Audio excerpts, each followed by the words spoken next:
Hello, dear listener. Welcome to another journey into the depths of history, a time and place both strange and strangely familiar. Before we begin, I invite you to make yourself comfortable, perhaps nestled in bed or reclining in your favorite chair. If you enjoy these quiet excursions through the past, designed to relax, inform, and even lull you into restful sleep, I encourage you to subscribe to this channel. And please leave a comment sharing where in the world you're listening from and what time of day or night it is for you right now. It's a delight to know that these half-whispered tales reach so many ears in so many distant places, tonight or today, as the case may be. We'll be venturing into one of the more macabre corners of medical history, the shadowy figure known as the Plague Doctor. Amid the great plagues that ravaged medieval Europe, this ominous spectre emerged, clad head to toe in black, with a long beak-like mask, a wide-brimmed hat, and a staff to prod and examine the afflicted. The Plague Doctor is an image at once chilling and captivating, a grim symbol of humanity's age-old battle against epidemic disease. But who are these men behind the masks? What did their day-to-day existence entail as they wandered the narrow, fated streets of plague-stricken towns and villages? What theories and treatments did they employ, and to what effect? How were they viewed by their patients, contemporaries, and what legacy, what lessons do they leave us centuries later as we grapple with our own invisible enemies? These are some of the questions we'll ponder together in this dimly lit chat. As we begin, let's set the stage. Picture a typical medieval European town in the 14th century. The cramped, crooked streets are lined with wood frame houses, their upper stories jutting out precariously over the path below. The air is thick with the smells of human and animal waste, rotting food, and smoke from hearth fires. In the marketplace, hawkers and hagglers shout and gesture over baskets of bread, barrels of ale, and bolts of coarse-spun cloth. A blacksmith hammers away at his forge, while a tanner scrapes hides in a vat of urine, and a chandler dips wicks into tallow. Church bells toll the hours as black-robed monks shuffle past on their way to prayer. Death and disease are no strangers here. Infections, accidents, malnutrition, and childbirth complications fill fresh graves with grim regularity. The people are inured to loss and suffering as immutable facts of life. But even they cannot imagine the catastrophe that is about to engulf them. An apocalypse of unrivaled proportions that will upend every aspect of society and give rise to a new macabre breed of medical men. The year is 1347, and the Black Death is about to make landfall in Europe. Like a dark tide, the pestilence sweeps in from the east, carried on the ships of merchants and marauders. It creeps along trade routes and caravan trails, clings to the hooves of horses and the hems of cloaks. From the shores of Italy and France, it surges across the continent in wave after relentless wave. The populations of whole regions are decimated, cut down like stalks of wheat before a scythe. In Siena, 80,000 perish in the span of just 6 months. Florence loses 60% of its citizens, England and Wales half their inhabitants. Before it runs its course, as many as 200 million lives will be claimed across Europe, Asia, and Africa. An unfathomable toll. The social and psychological scars will linger for generations. Medieval medicine, for all its celebrated universities and learned treatises, is woefully unequipped to combat this menace. It is an ancient art passed down from the Greeks and Romans, still rooted in the idea of balancing the 4 cardinal humours: blood, phlegm, yellow bile, and black bile. Sickness, physicians believe, arises from an excess or deficiency of these vital fluids. But how to correct such an imbalance when the very air seems pestilent? When noxious miasmas seep into the pores and corrupt the lungs with every breath? At first, the traditional healers, the monks and medicineers, do what they can. They prescribe their usual regimens, purifying infusions, bloodletting, induced vomiting, cupping, and scarification.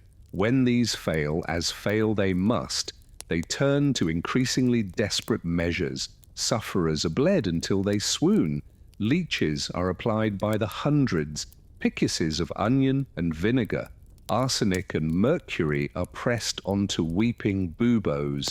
In some towns, great bonfires are lit in the streets to drive out the foul airs, while in others, pigs are led through the alleys in the belief that they will absorb the pestilence, all to no avail. The plague spreads inexorably, leaping from house to house, parish to parish, unhindered by rank or piety or good intentions. King Alonso X of Castile succumbs, as does the daughter of the English King Edward III. In Avignon, the seat of the Pope, over half the cardinals perish. Whole monasteries fall silent as their inhabitants are entombed within. As fear and despair mount, a dark undercurrent of suspicion takes hold. Something must be to blame for this calamity. Surely it is a punishment from God, a scourging of humanity for its manifold sins. Or perhaps there is a more earthly culprit, a human hand behind the horrors. Rumors circulate of Jews poisoning wells, of lepers and beggars spreading contagion for spite. Pogroms and witch hunts flare up, adding to the unfolding tragedy. Amidst this chaos, the plague doctor makes his first appearance. With the established medical authorities overwhelmed and traditional treatments proving futile, city governments begin hiring these specialized practitioners on short-term contracts to attend to the infected. Many are young physicians just starting their careers, driven by a mix of civic duty, scientific curiosity, and economic desperation. Others are barber surgeons, apothecaries, or even laymen with no medical training at all, lured by the promise of steady pay in a time of upheaval. Perhaps the most famous origin story concerns one Charles Delorme, a 17th century French physician in service to the royal court.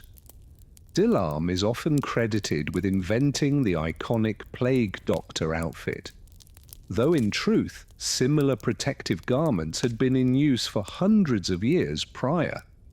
Nonetheless, his design became the archetype, the one immortalized in countless woodcuts and engravings, and still instantly recognizable today.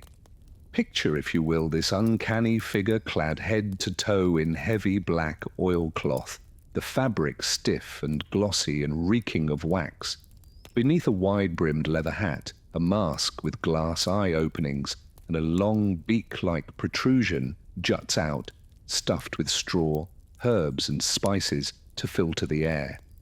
The hands are encased in thick leather gloves, the feet in tall boots, and in one hand a slender wooden cane used to examine patients from a safe distance.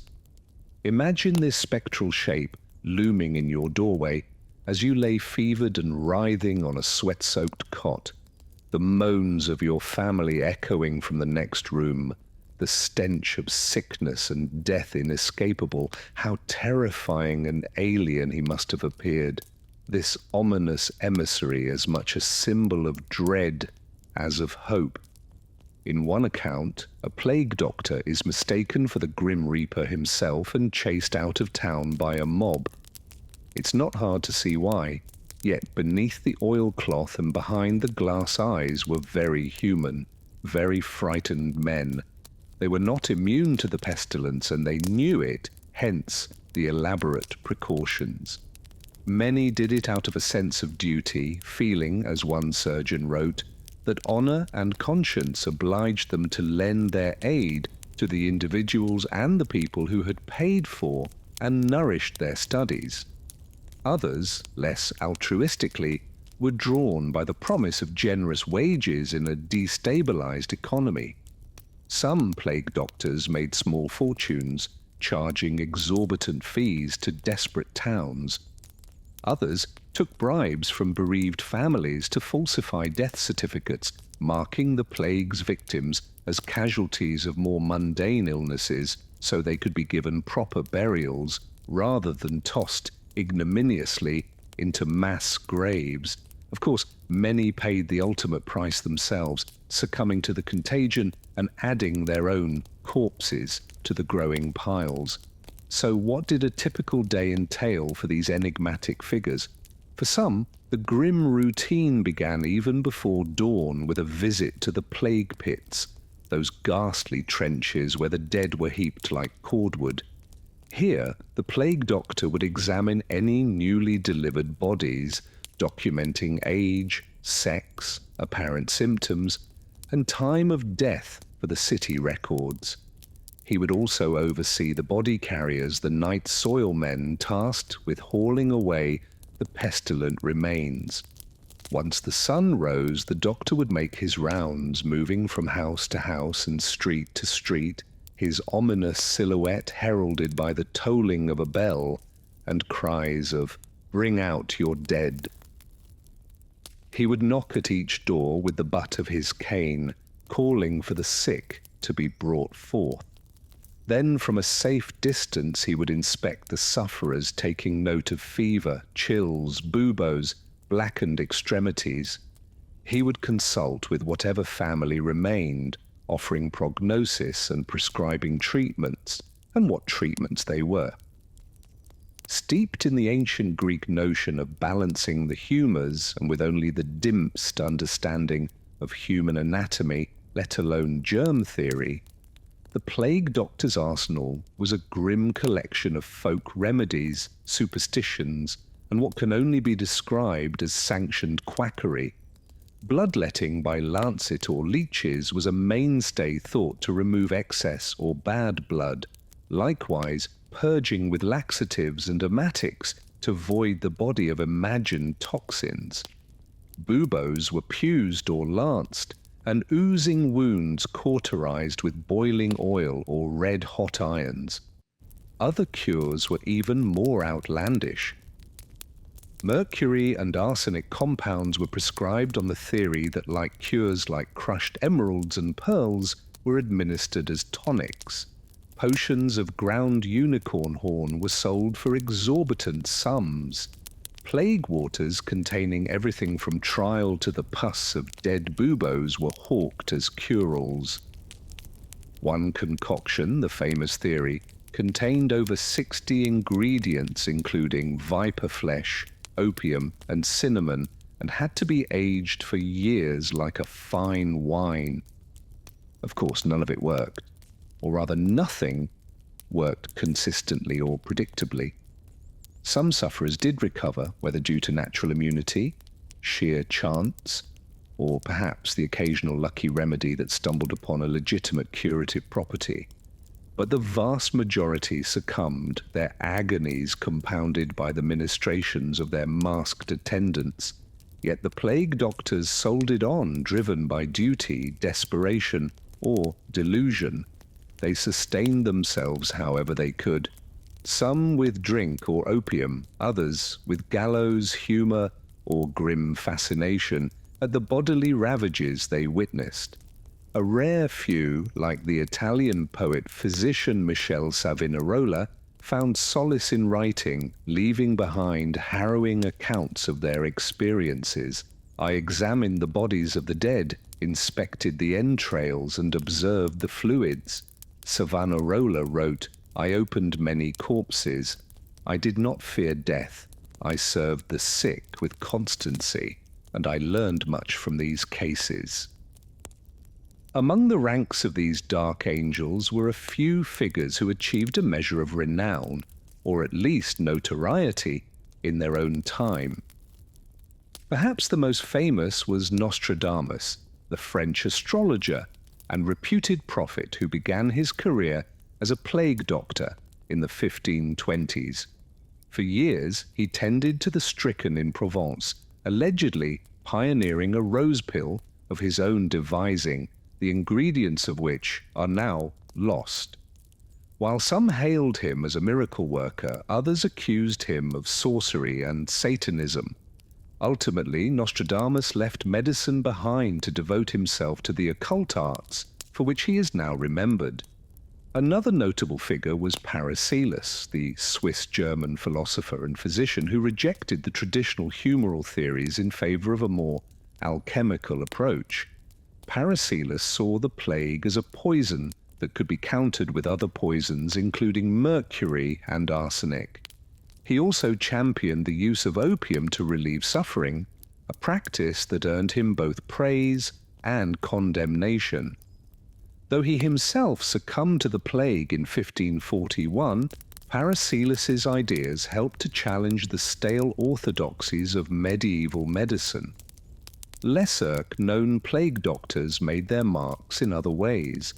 There was John of Burgundy, who published a widely read treatise on the epidemic, advising a regimen of bleeding, purging, and the application of a live chicken to draw out the pestilence. There was Thomas Fairford, an Englishman who claimed to have cured hundreds with a nostrum made of honey trial and the scrapings of human skulls. And there was Michel d'Ostradam, not to be confused with the aforementioned Nostradamus, who attained a sort of grim celebrity for his flamboyant costume, which featured red leather boots and a cloak embroidered with scorpions and magical symbols. As the plague finally began to loosen its grip in the late 17th century, the figure of the plague doctor gradually faded from the scene. Their services were no longer in such desperate demand, and many of their more outlandish remedies were coming under increasing scrutiny and ridicule from a new generation of empirically minded physicians. Some, like Nostradamus, reinvented themselves in other lines of work. Others simply retired on their earnings or faded into obscurity. But the plague doctor was not to be forgotten. He had seared himself into the popular imagination, becoming a stock character in folklore, literature, and art. In the Dance Macabre and other Memento Mori works, he appeared as a skeletal figure leading the doomed in their final procession. In the drawings of Alrek Dürer and the woodcuts of Hans Holbein, he loomed as a dark messenger, a spectre of dread and fascination. Writers and poets seized on his eerie mystique as well. Batio featured a plague doctor character in his Decameron, as did Defoe, in a journal of the plague year. Edgar Allan Poe invoked the mask of the Red Death in his famous story. More recently, the video game Assassin's Creed featured a plague doctor villain, while Japanese manga and anime have reimagined the character as a kind of gothic superhero. For all this darkly romantic appeal, it's worth pausing to consider the real human tragedy behind the plague doctor's macabre iconography. These were men confronting a horror of unimaginable scale, armed with little more than pseudoscience, superstition, and a hideous costume. That some acted out of noble self-sacrifice and others out of crass opportunism is perhaps less revealing than the fact that in the face of such overwhelming calamity, human beings responded with the same mix of altruism and avarice, curiosity and terror, reason and raving that we always have. If there is a lesson to be drawn from the plague doctor's grim visage, perhaps it is simply this, that in times of crisis people will always grasp for whatever certainty they can, however illusory or ill-conceived. They will place their faith in shamans and showmen, in folklores and old wives' tales, in prayer and portent and desperate quackery, and sometimes in their confusion and despair They will lash out at convenient scapegoats, seeing in the other the spectres of their own dread. It's a lesson we might take to heart in our own era of pandemic anxiety and cultural unease, when confronted with the uncanny and implacable, the perils both microscopic and ineffable. How do we arm ourselves with science, with reason, with compassion and cool-headed resolve? Or do we too reach for the nostrums and talismans, the face masks and funny hats, the seductive certainties of a simpler age? As we lie in repose, letting these questions drift and disperse like the imagined miasmas of medieval streets, we might just detect the faint rattle of the plague doctor's cane. That hollow memento more my tapping at the door of history, warning of the perils of forgetting and inviting us always to reckon with our fragile humanity. From this snug vantage across the centuries, and yet not so very far at all, the plague doctor keeps his eternal vigil, a grim reminder, and perhaps in his own strange way, a guardian and guide. And with that, dear listener, we would draw this darkly dreamy discourse to a close. As always, I invite you to reflect on what you've heard, to follow the threads of your own curiosity into the dim-lit corners of history, and to share your thoughts with me and your fellow listeners. If this chronicle of the plague doctor has piqued your interest or stirred your imagination, I encourage you to visit the sources in the description to learn more. Part 6. Profiles of notable plague doctors. The life of a plague doctor was one of grim duty and ceaseless toil. To most, they were faceless figures clad in black, their identities concealed behind beaked masks. But some of these daring men left deeper marks on history, becoming legends in their own right. One such figure was Michel de Nostradam, better known as Nostradamus. Long before he rose to fame as an astrologer and supposed prophet, the young Frenchman worked as a plague doctor in the 1520s. Trained in the medical arts at the University of Méliès, he travelled through Provence, treating the sick with unorthodox methods like bloodletting, herbal remedies, and fidious hygiene. While his efforts likely had little effect, he cultivated an early reputation as a compassionate and dedicated healer. Another iconic plague doctor was the infamous Doctor Schnabel of Rome, whose terrifying likeness was captured in a 17th century engraving by German artist Paul Fürst. The image, titled Doc Beak from Rome, shows a gaunt figure clad head to toe in black, wearing a wide-brimmed hat and clutching a long cane. Most unsettling is his elongated beak-like mask stuffed with straw and pungent herbs to filter out the pestilential miasmas thought to spread disease. According to legend, Schnabel lured the plague out of Rome like a Pied Piper, leading the Black Death away with his echoing cries of "I am the plague doctor." Less theatrical, but more influential, was the 14th century French physician John of Burgundy. In the midst of the Black Death, John published a widely read treatise on the epidemic, the cure and prevention of the pestilence. His prescriptions blended Galenic medicine with folk remedies and religious rituals. He promoted bloodletting, purging, and the use of theoria, a curable concoction that typically included viper flesh, opium, and up to 80 other ingredients. John also stressed the importance of prayer, penitence, and pilgrimage to ward off the plague, which he attributed to a triple conjunction of Saturn, Jupiter, and Mars.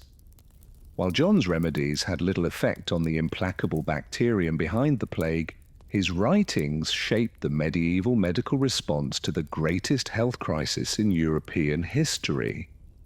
These notable plague doctors, from the famous to the forgotten, shared a common purpose: to minister to the sick and dying in times of unspeakable horror. They confronted the Black Death with the limited tools and knowledge of their time, often at great personal risk.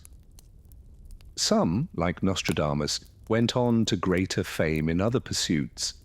Others, like Dr. Schnabel, became enduring symbols of the plague's terror. And still others, like John of Burgundy, left a lasting mark on medieval medicine, for better or worse.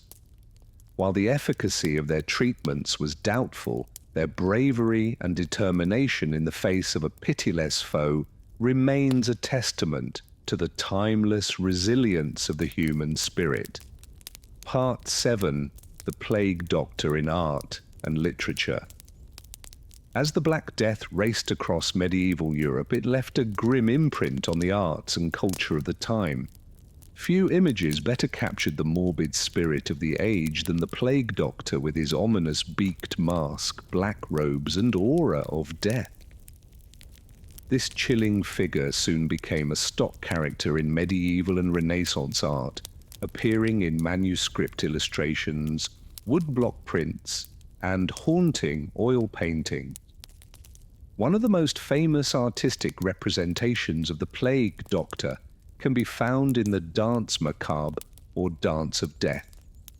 This allegorical genre, which emerged in the 15th century, depicts the universality of death, showing skeletons and corpses leading people from all walks of life in a grim procession to the grave. In many Danse Macabre artworks, the Plague Doctor is shown joining the morbid dance, his beaked mask and black robes making him almost indistinguishable from the grinning skeletons. Another iconic Plague Doctor image appears in Peter Bugle, the Elder's 1562 painting, The Triumph of Death. This nightmarish vision shows an army of skeletons laying waste to a blighted landscape, slaughtering peasants and nobles alike.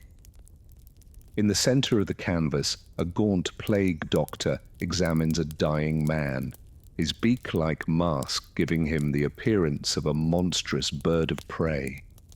The painting captures the helplessness and despair of a society overwhelmed by death, with the Plague Doctor as a grim avatar of the age. The Plague Doctor also stalked the pages of medieval and Renaissance literature. In Giovanni Boccaccio's 1353 masterpiece, The Damiaran, a group of young Florentines flee the Black Death by hiding out in a villa and telling each other stories. Several of these tales feature plague doctors portrayed as either helpless charlatans or heartless profiteers. In one memorable scene, a plague doctor refuses to treat a dying man unless he is paid in advance, only to be tricked out of his fee by the quick-witted victim. Plague doctors also haunt the works of later writers, from Daniel Defoe's A Journal of the Plague Year to Edgar Allan Poe's The Masque of the Red Death. In Defoe's 1722 novel based on accounts of the 1665 Great Plague of London, the narrator encounters several plague doctors, depicting them as brave but ultimately futile figures, overwhelmed by the sheer scale of the epidemic. In Poe's 1842 short story, a mysterious figure in a mask like the countenance of a stiffened corpse crashes a masquerade ball, bringing the plague to a group of decadent revelers. The imagery evokes the classic Plague Doctor, a grim reaper in beaked mask and black robes. From the medieval Danse Macabre to the works of Poe, the Plague Doctor endured as a potent symbol of humanity's helplessness in the face of death. In a world where medicine was powerless against the ravages of plague, this ominous figure represented both hope and despair, a dark angel offering cold comfort to the suffering. Today, the Plague Doctor remains an iconic image, a chilling reminder of a time when death stalked the streets and no one, from peasant to prince, was safe from its icy grasp. Part 8. The Decline of the Plague Doctor. As the great wave of the Black Death receded in the late 14th century, Europe slowly began to recover from the devastation, but the spectre of plague lingered with periodic outbreaks flaring up over the next 300 years. Throughout this time, plague doctors remained on the front lines of the medical response, their eerie beaked masks and black robes a chilling reminder of the ever-present threat. However, as the 17th century dawned, the practice of specialized plague doctors began to wane. The great pandemics of the medieval period gave way to more localized outbreaks, and many cities no longer felt the need to maintain dedicated plague doctors on the payroll. At the same time, the intellectual winds of the Renaissance and the scientific revolution were sweeping away old ideas about medicine and disease. One key figure in this transition was the Swiss physician Paracelsus, who rejected the ancient Greek theory of the four humours that had long underpinned medieval medicine. Paracelsus argued that diseases had specific causes rather than being the result of general imbalances in the body. He also promoted the use of chemical remedies and mineral baths rather than the traditional bloodletting and purging favoured by plague doctors. As these new medical ideas spread, the old ways of the plague doctors came under increasing scrutiny. Many of their treatments, such as applying mercury ointments or inducing vomiting with hellebore, were now seen as ineffective at best and harmful at worst. The plague doctor's signature beak mask, once thought to protect against pestilential miasmas, was now ridiculed as a useless relic of a bygone age. Yet even as their methods were discredited, plague doctors continued to ply their trade in some parts of Europe. In the 17th and 18th centuries, outbreaks of plague still occasionally struck cities like Marseille, Messina, and Moscow.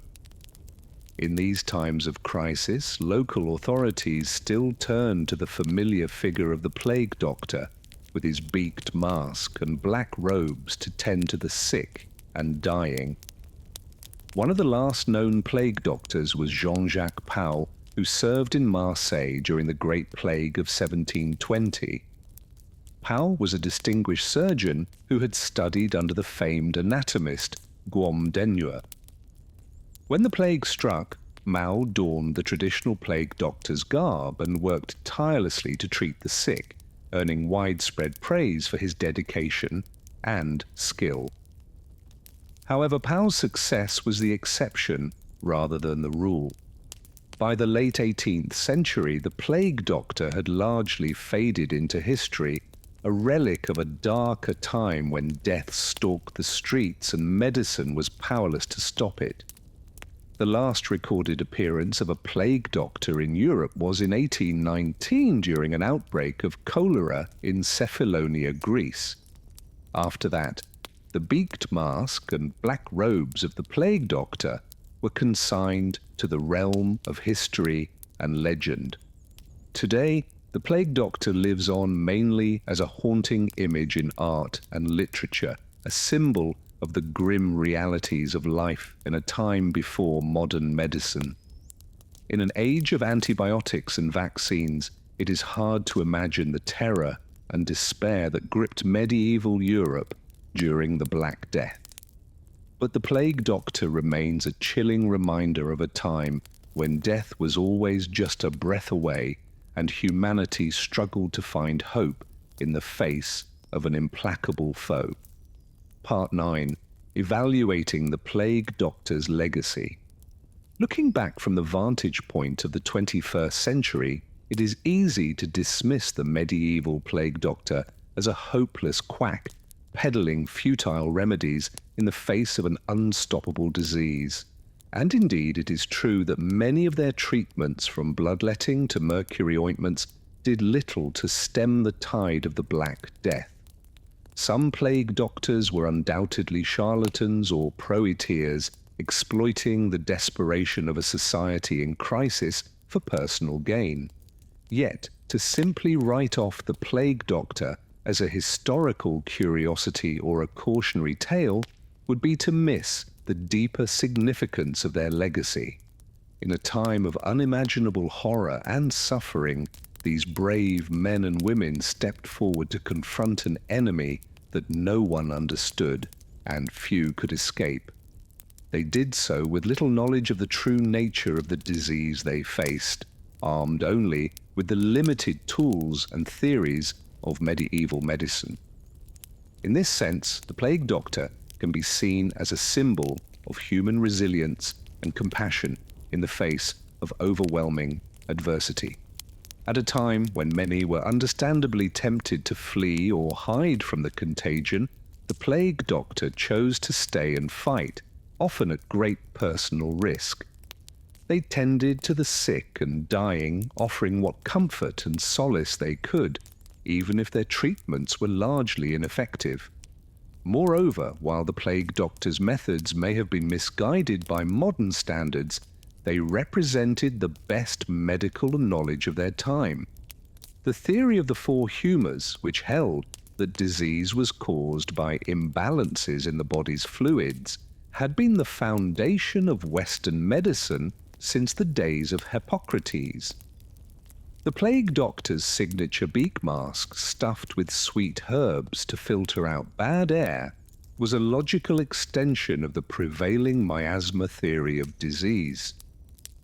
In this light, the plague doctor can be seen as a forerunner of the modern medical professional, bravely confronting the great health crisis of their age with the tools and knowledge available to them.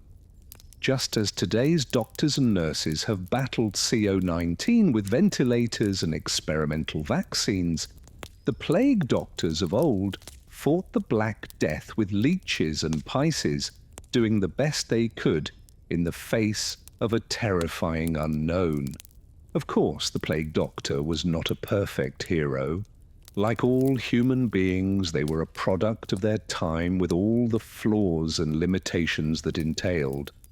Some undoubtedly used their position for personal enrichment or power, exploiting the suffering of others for their own gain, and their reliance on superstition and folk remedies undoubtedly caused harm to many of their patients. But to focus solely on these flaws would be to miss the larger picture.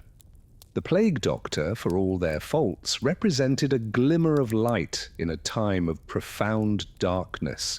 They offered hope and solace to a society in the grip of an existential crisis, providing a reminder that even in the worst of times, human compassion and resilience can endure. Conclusion. Lessons from the plague doctor. In the end, perhaps the most enduring legacy of the medieval plague doctor is the lessons they offer for our own time.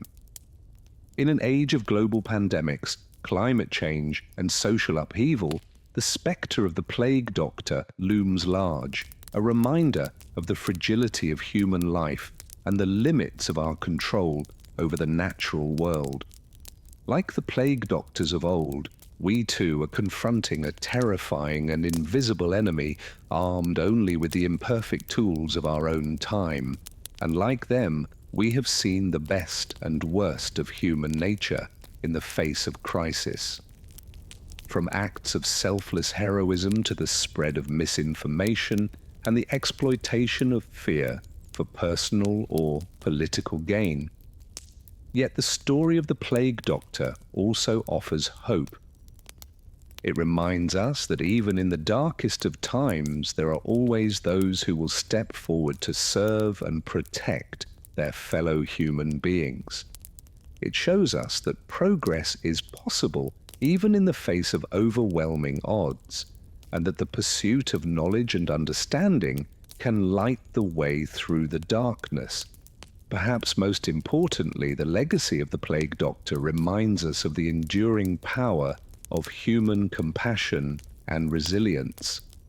In a world that can often seem cold and indifferent to our struggles, the plague doctor stands as a symbol of our capacity to care for one another, even in the face of unimaginable suffering and loss. As we confront the great challenges of our own time, we would do well to remember the lessons of the plague doctor, to embrace science and reason while also recognizing the limits of our knowledge, to act with courage and compassion even in the face of fear and uncertainty, and to never lose sight of our shared humanity, even in the darkest of times. For in the end, it is this spirit of resilience and compassion that will see us through the trials ahead, just as it sustained our ancestors through the horrors of the Black Death. And as we look back on the haunting figure of the plague doctor, cloaked in black and beaked in mystery, we may find in their example a glimmer of hope for our own uncertain future. So let us honor the legacy of the plague doctor not as a relic of a bygone age, but as a timeless reminder of the best and worst of human nature. Let us learn from their mistakes and emulate their courage as we confront the great challenges of our own time with the same spirit of compassion and resilience that sustained our ancestors through the darkest days of history.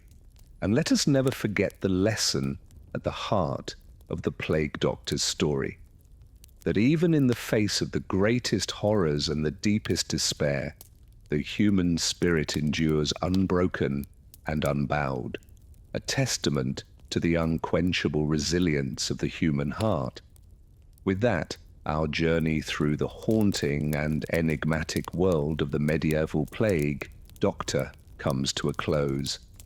From the dark days of the Black Death to the dawn of modern medicine, this strange and iconic figure has left an indelible mark on our history and our imaginations.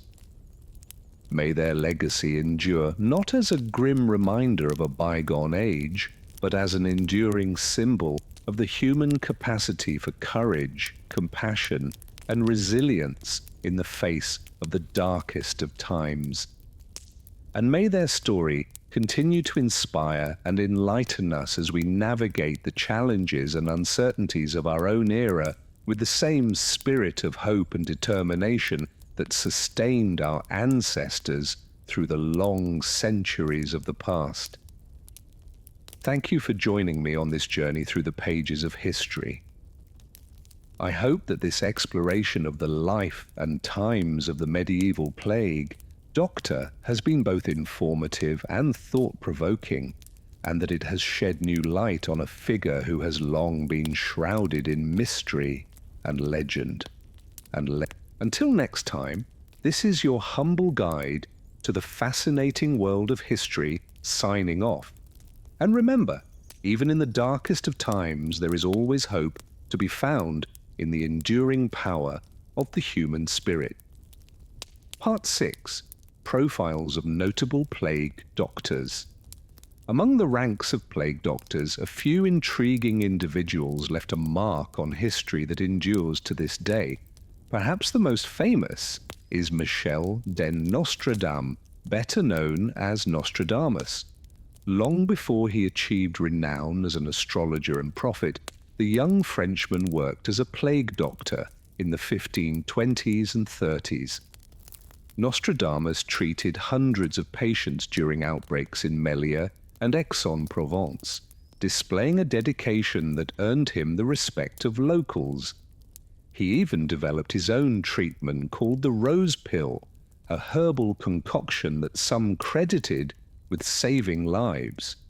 Nostradamus's experiences as a plague doctor undoubtedly shaped his later fascination with predicting the future.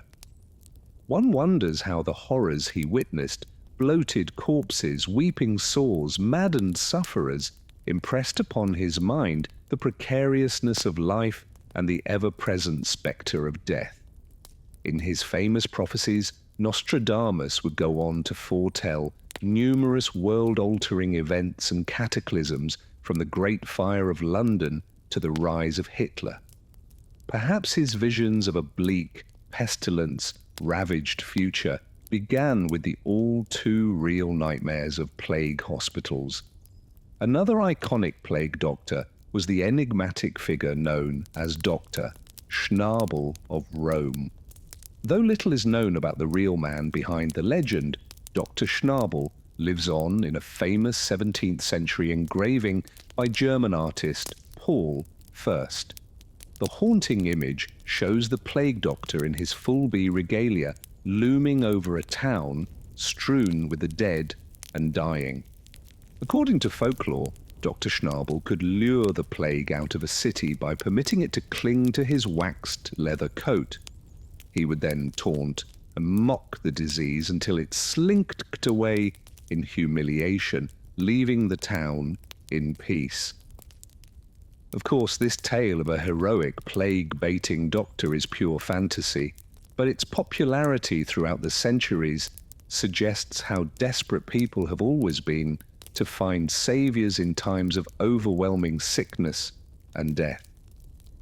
Dr. Schnabel represents the hope that even against an unstoppable pandemic, clever and daring individuals can make a difference through ingenuity and willpower. On the scholarly front, one plague doctor stood out for his contributions to medical literature. In 1365, John of Burgundy published his influential treatise on the epidemic, which guided generations of plague doctors in their fight against the scourge. John promoted remedies that were advanced for the time, like bloodletting, purgative medicines, and herbal fumigation. But he also prescribed some rather horrifying treatments, like applying a plaster made from tree frogs or drinking a brew containing powder gems and unicorn horns.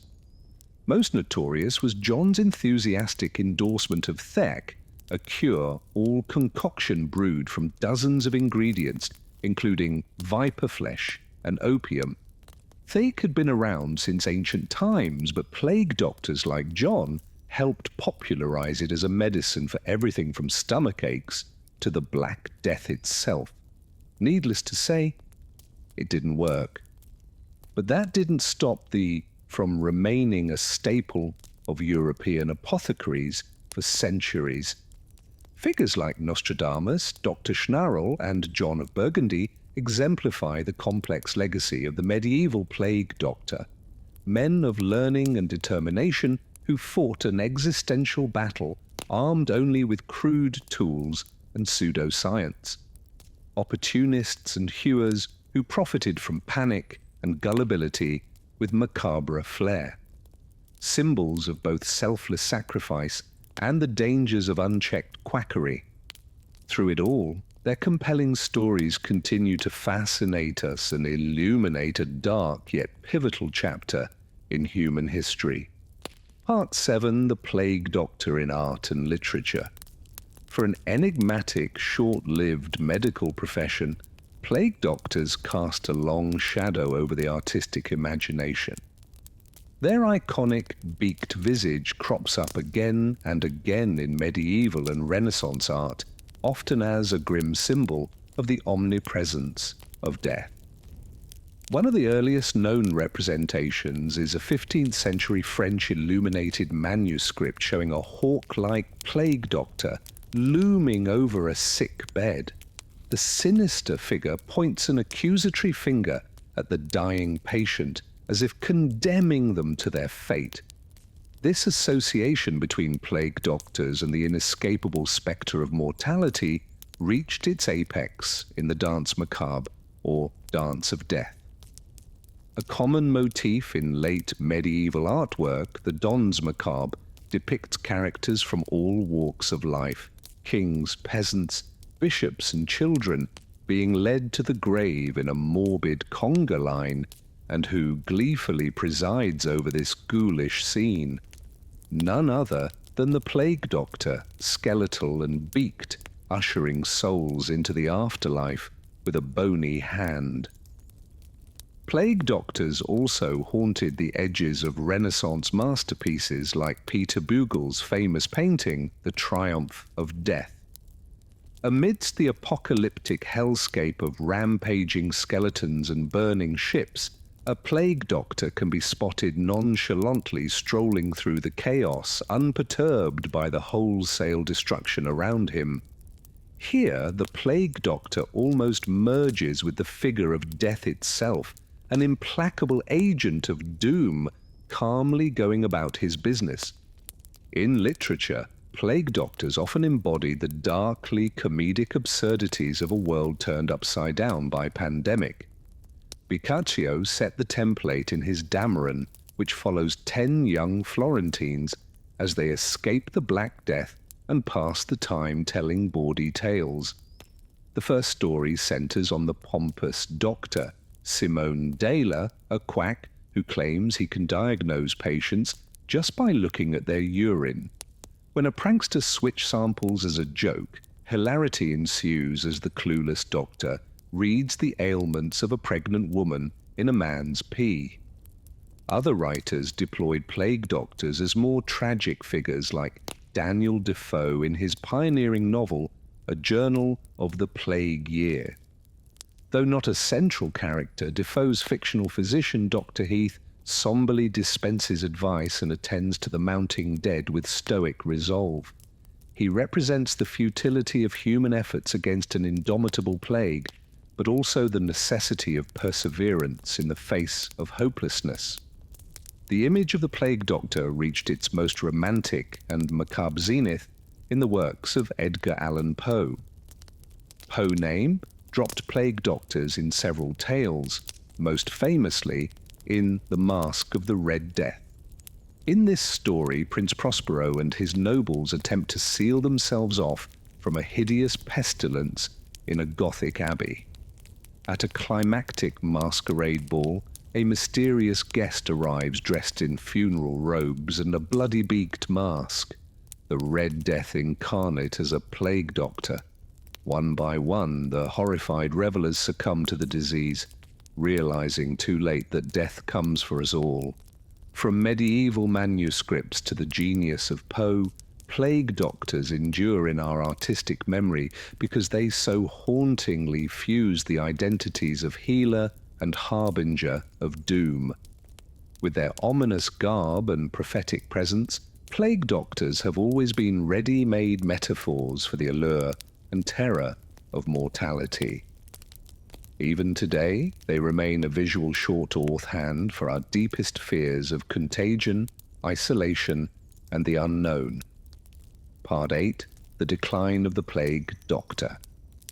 As the cataclysmic waves of the Black Death receded in the late 17th century, so too did the sight of plague doctors stalking the streets of Europe's cities. The practice of contracting specialized physicians to treat plague victims faded as major outbreaks became more infrequent, and advances in sanitation gradually reduced the severity of the disease. By the dawn of the Enlightenment, plague doctors had largely vanished from the medical landscape, relegated to the realm of memory and myth. Several factors contributed to the decline of the plague doctor. One was simply a drop in demand as the plague itself became less of an existential threat. Bubonic plague remained a deadly problem well into the 19th century, particularly in Eastern Europe and the Ottoman Empire, but it no longer triggered the same level of all-encompassing panic and social breakdown that had defined the medieval experience. As plague evolved into more of a persistent nuisance than a civilization killer, the need for dedicated plague fighters diminished. At the same time, the intellectual tides were turning against many of the core beliefs and practices of the plague doctor tradition. The ancient Greek concept of humoral medicine, which had dominated Western medicine for centuries, was increasingly discredited by new scientific ideas in the 16th and 17th centuries. Reformers like Paracelsus and Vesalius challenged the notion that disease resulted from imbalances in bodily fluids, instead proposing chemical and anatomical explanations. As this new empirical approach took hold, many scholars began to question the value of plague doctors' traditional remedies like bloodletting, forced purgation, and toxic medicines like mercury and arsenic. In 1665, the English physician Nathaniel Hodges published a scathing treatise on the plague, dismissing the ignorant plague doctors and their methods as useless at best and fatal at worst. For Hodges, the way to fight epidemics was not beaked masks and leeches, but observation, quarantine, and good hygiene. Of course, the plague doctor didn't disappear overnight. In some parts of Europe, particularly areas frequently ravaged by Ottoman armies and their pestilential baggage trains, plague doctors remained a fixture well into the 1700s. In 1720, a Russian plague doctor was reportedly beaten to death by an angry mob who thought his fumigation rituals had unleashed demons upon their village. But by the Napoleonic era, the plague doctor was essentially extinct. More likely to be seen as a character at a costume ball than on an actual battlefield with disease, the beak doctor persisted as a visual symbol of past pandemics, of misguided medical practices, of the thin line between life and death. But the living profession had slipped into the mists of history. This demise reflects the broader trend away from specialized crisis doctors and towards more formalized, institutionalized medicine in the modern era. In their time, plague doctors represented a medical emergency response system hired on short-term contracts to handle sudden disease flare-ups. But as governments developed standing public health bureaus and hospitals became permanent fixtures in every major city, the lone plague doctor was replaced by an entrenched medical infrastructure. Still, the disappearance of the plague doctor left a void in the European imagination. For centuries, this ominous figure had been the human face of epidemic disease, the personal envoy of death itself. It's no wonder that so many legends and superstitions sprung up around the plague doctor, that they possessed secret knowledge, wielded occult powers, or communed with the dead. In a way, these myths were attempts to make sense of the profound trauma and mystery of the plague years, and perhaps that is the enduring power of the plague doctor. Even in their absence, they remind us of a time when sickness was a terrifying enigma, when medicine seemed as much about magic as science, and when a lone person in a strange mask could be either your salvation or your doom. The plague doctor may be gone, but their ghost lingers on, a relic of a darker age that still speaks to our deepest fears and fascinations. The city of Rome was no stranger to the plague doctor's haunting presence. In the early 1650s, as yet another wave of pestilence ravaged the eternal city, a peculiar figure emerged from the shadows. He called himself Doctor Schnabel, though little is known of his true identity or origins. According to popular legend, Dr. Schnabel claimed to possess a singular ability. He could lure the plague out of Rome like a Pied Piper leading rats, clad in the grim raiments of his profession. The long waxed coat, the wide-brimmed hat, and the ominous beak mask, Schnabel stalked the streets, visiting the homes of the afflicted. Eyewitness accounts from the time describe a macabre ritual. Schnabel would enter the house and examine the feverish, bubble-ridden patient. Then he would produce a small vial from the folds of his coat. This, he claimed, contained a secret essence, a distillation of the plague itself. With great ceremony, Schnabel would open the vial and begin to chant in an unknown tongue, his voice muffled behind the beaked mask. The essence, he said, would draw the pestilence out of the victim's body and back into the vial. He would then stop at the container, sealing the disease inside. Night after night, Schnabel repeated this grim performance, moving from house to house, street to street. As word of his strange practice spread, so too did tales of his success. Some swore that his treated patients recovered at a remarkable rate, that the black boils receded and the fever broke. Of course, in an age of superstition and desperation, rumours took on a life of their own. There were darker whispers as well that Schnabel was a sorcerer, that his essence was a witch's brew, that he'd made a pact with the devil himself. As the epidemic began to wane, Dr. Schnabel vanished from the streets as suddenly as he'd appeared.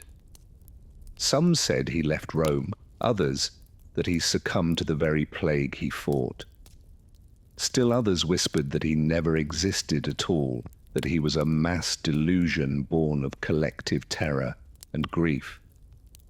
Though his historicity remains uncertain, Dr. Schnabel's legacy endures to this day in a famous engraving from the time. It depicts a gaunt figure in full plague, Dr. Regalia, looming over a city in the grip of pestilence. The image captures the unsettling duality of the plague doctor, at once a beacon of hope and a harbinger of death. This duality is a recurring theme in the plague doctor's representation in art and literature across the centuries. In the late Middle Ages and early Renaissance, as the Black Death seared itself into Europe's collective psyche, the plague doctor became a stock figure in a variety of artistic traditions. One of the most famous and chilling examples is the dance macabre, or dance of death. This allegorical genre, which emerged in the wake of the plague, depicts the universality of death, showing skeletons leading people from all walks of life in a grim procession to the grave. In many dance macabre works, the plague doctor appears as a central figure, a grinning skeleton clad in the iconic beaked mask and black robe. One famous fresco in the Cemetery of the Innocents in Paris, painted in 1424, shows a skeletal doctor leading the dance, a morbid parody of a medical professional. Another iconic work that features plague doctor imagery is Peter Bruegel the Elder's 1562 painting, The Triumph of Death. In this apocalyptic scene, legions of skeletons lay waste to a blighted landscape, slaughtering the living without mercy. Among the chaos, a figure in a plague doctor's robe can be seen tending to the dead and dying, a grim reaper in medical garb. These macabre depictions reflect the deep psychological scars left by the Black Death and its recurrences. For medieval and Renaissance Europeans, the plague doctor became a symbol of mortality itself, a spectre of the omnipresent threat of pestilence. This symbolism carried over into literature as well. In the 14th century, Italian author Giovanni Boccaccio wrote the Decameron, a collection of tales set against the backdrop of the Black Death. In one story, a group of young nobles fleeing plague-ridden Florence encounter a mysterious figure in a black cloak and mask, a clear allusion to the plague doctor. Centuries later, the plague doctor would resurface in the works of Gothic and horror writers. Edgar Allan Poe's 1842 short story, The Mask of the Red Death, features a sinister figure in a funeral shroud and corpse-like mask, an embodiment of the plague itself. While not explicitly a plague doctor, the character draws on the same iconography of death and disease.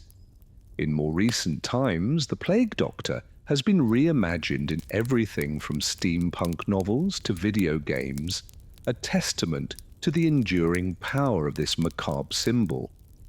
Even in an age of modern medicine, the image of the beaked mask and black robe continues to evoke a primal fear, a reminder of our vulnerability in the face of pandemic. But as the Black Death receded into history and new theories of disease emerged, the practice of the plague doctor began to decline. By the 17th century, the medieval humoral theories that underpinned their treatments were increasingly challenged by new schools of thought. The Swiss physician Paracelsus, considered one of the fathers of toxicology, rejected the idea that disease was caused by an imbalance of bodily fluids. Instead, he proposed that illnesses had specific external causes, paving the way for modern germ theory. Under this new paradigm, the plague doctor's arsenal of bloodletting, purging, and toxic mercury treatments seemed increasingly archaic and ineffective. As outbreaks became less frequent and less severe, the need for specialized plague doctors diminished. By the 18th century, the plague doctor was largely a figure of the past, a relic of a darker age. Some isolated cases of plague doctors being deployed still occurred, particularly in Eastern Europe and Russia, but these were increasingly rare. One of the last recorded instances of a plague doctor in action was during the 1770 to 1772 Moscow plague epidemic. The Russian Empress Catherine the Great, desperate to contain the outbreak, ordered a team of plague doctors to the city to treat the sick and enforce quarantines. But even in this late case, the effectiveness of the plague doctors was limited. Contemporary accounts suggest that many were poorly trained and equipped, and some may have even contributed to spreading the disease through improper handling of patients and bodies. As the Age of Enlightenment gave way to the modern era, the plague doctor faded into the mists of history. Their legacy, however, endured not as a model of medical efficacy, but as a powerful symbol of human resilience and fallibility in the face of unimaginable catastrophe. Looking back from the vantage point of the 21st century, it's easy to dismiss the plague doctor as a tragic figure, a misguided purveyor of pseudo-science and superstition, and indeed many of their practices undoubtedly caused more harm than good, inflicting additional suffering on already traumatized patients. Yet at the same time, there is something undeniably noble in the plague doctor's willingness to confront an existential threat head-on, to wade into the epicenter of a crisis armed with little more than faith, folklore, and a sense of duty. In an age when even the causes of disease were shrouded in mystery, these individuals put themselves at immense personal risk in the service of their fellow citizens. In that sense, the plague doctor's story is a very human one, a tale of ordinary people thrust into extraordinary circumstances, struggling to make sense of the senseless, to find order in chaos. Their methods may have been flawed, but their intentions were often admirable. And in their enduring symbolism, the beaked mask, the black robe, the aura of morbid mystery, the plague doctors left an indelible mark on Western culture. They came to represent not just the horrors of disease, but the eternal human struggle against the unknown and the unknowable. It's a struggle that continues to this day. As the CO-19 pandemic has so vividly demonstrated, we are not so far removed from our medieval ancestors as we might like to believe. We too have grappled with the suddenness of pestilence, the social and economic upheaval, the feelings of helplessness and despair. And like the citizens of the 14th century Florence or the 17th century Rome, we have turned to our doctors and nurses as beacons of hope in the darkness. We've seen them suited up in protective gear, risking their lives on the front lines of an invisible war. In their courage and dedication, we catch a glimpse of the same spirit that animated the plague doctors of old. Of course, our modern medical heroes are armed with science rather than superstition, with ventilators and vaccines, rather than bloodletting and beak masks, but the essential human drama remains the same. The struggle to preserve life and dignity in the face of overwhelming odds.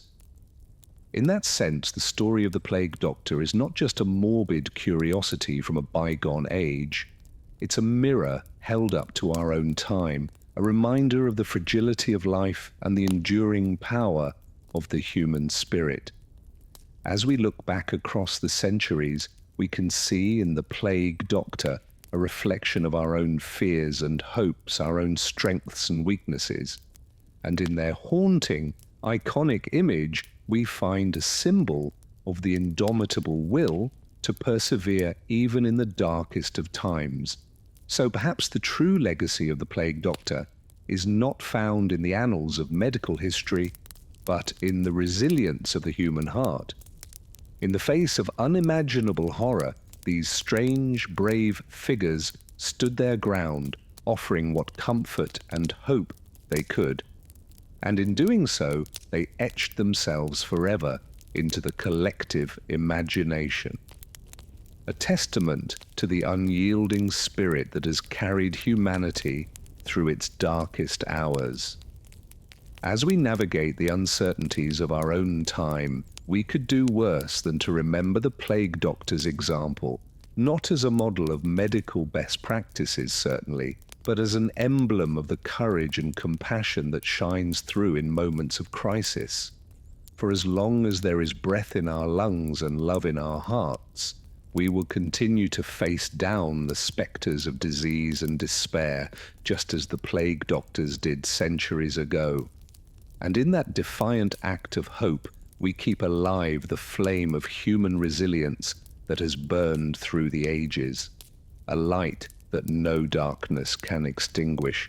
So let us honor the memory of the Plague Doctors, not with unthinking veneration, but with clear-eyed understanding. Let us learn from their mistakes, but also from their bravery. And let us carry forward their legacy, not as a relic of a distant past, but as a living testament to the enduring strength of the human spirit. For in the end, that is what the Plague Doctor's story teaches us, that even in the face of the most unspeakable horrors, there is always hope, always resilience, always the possibility of grace.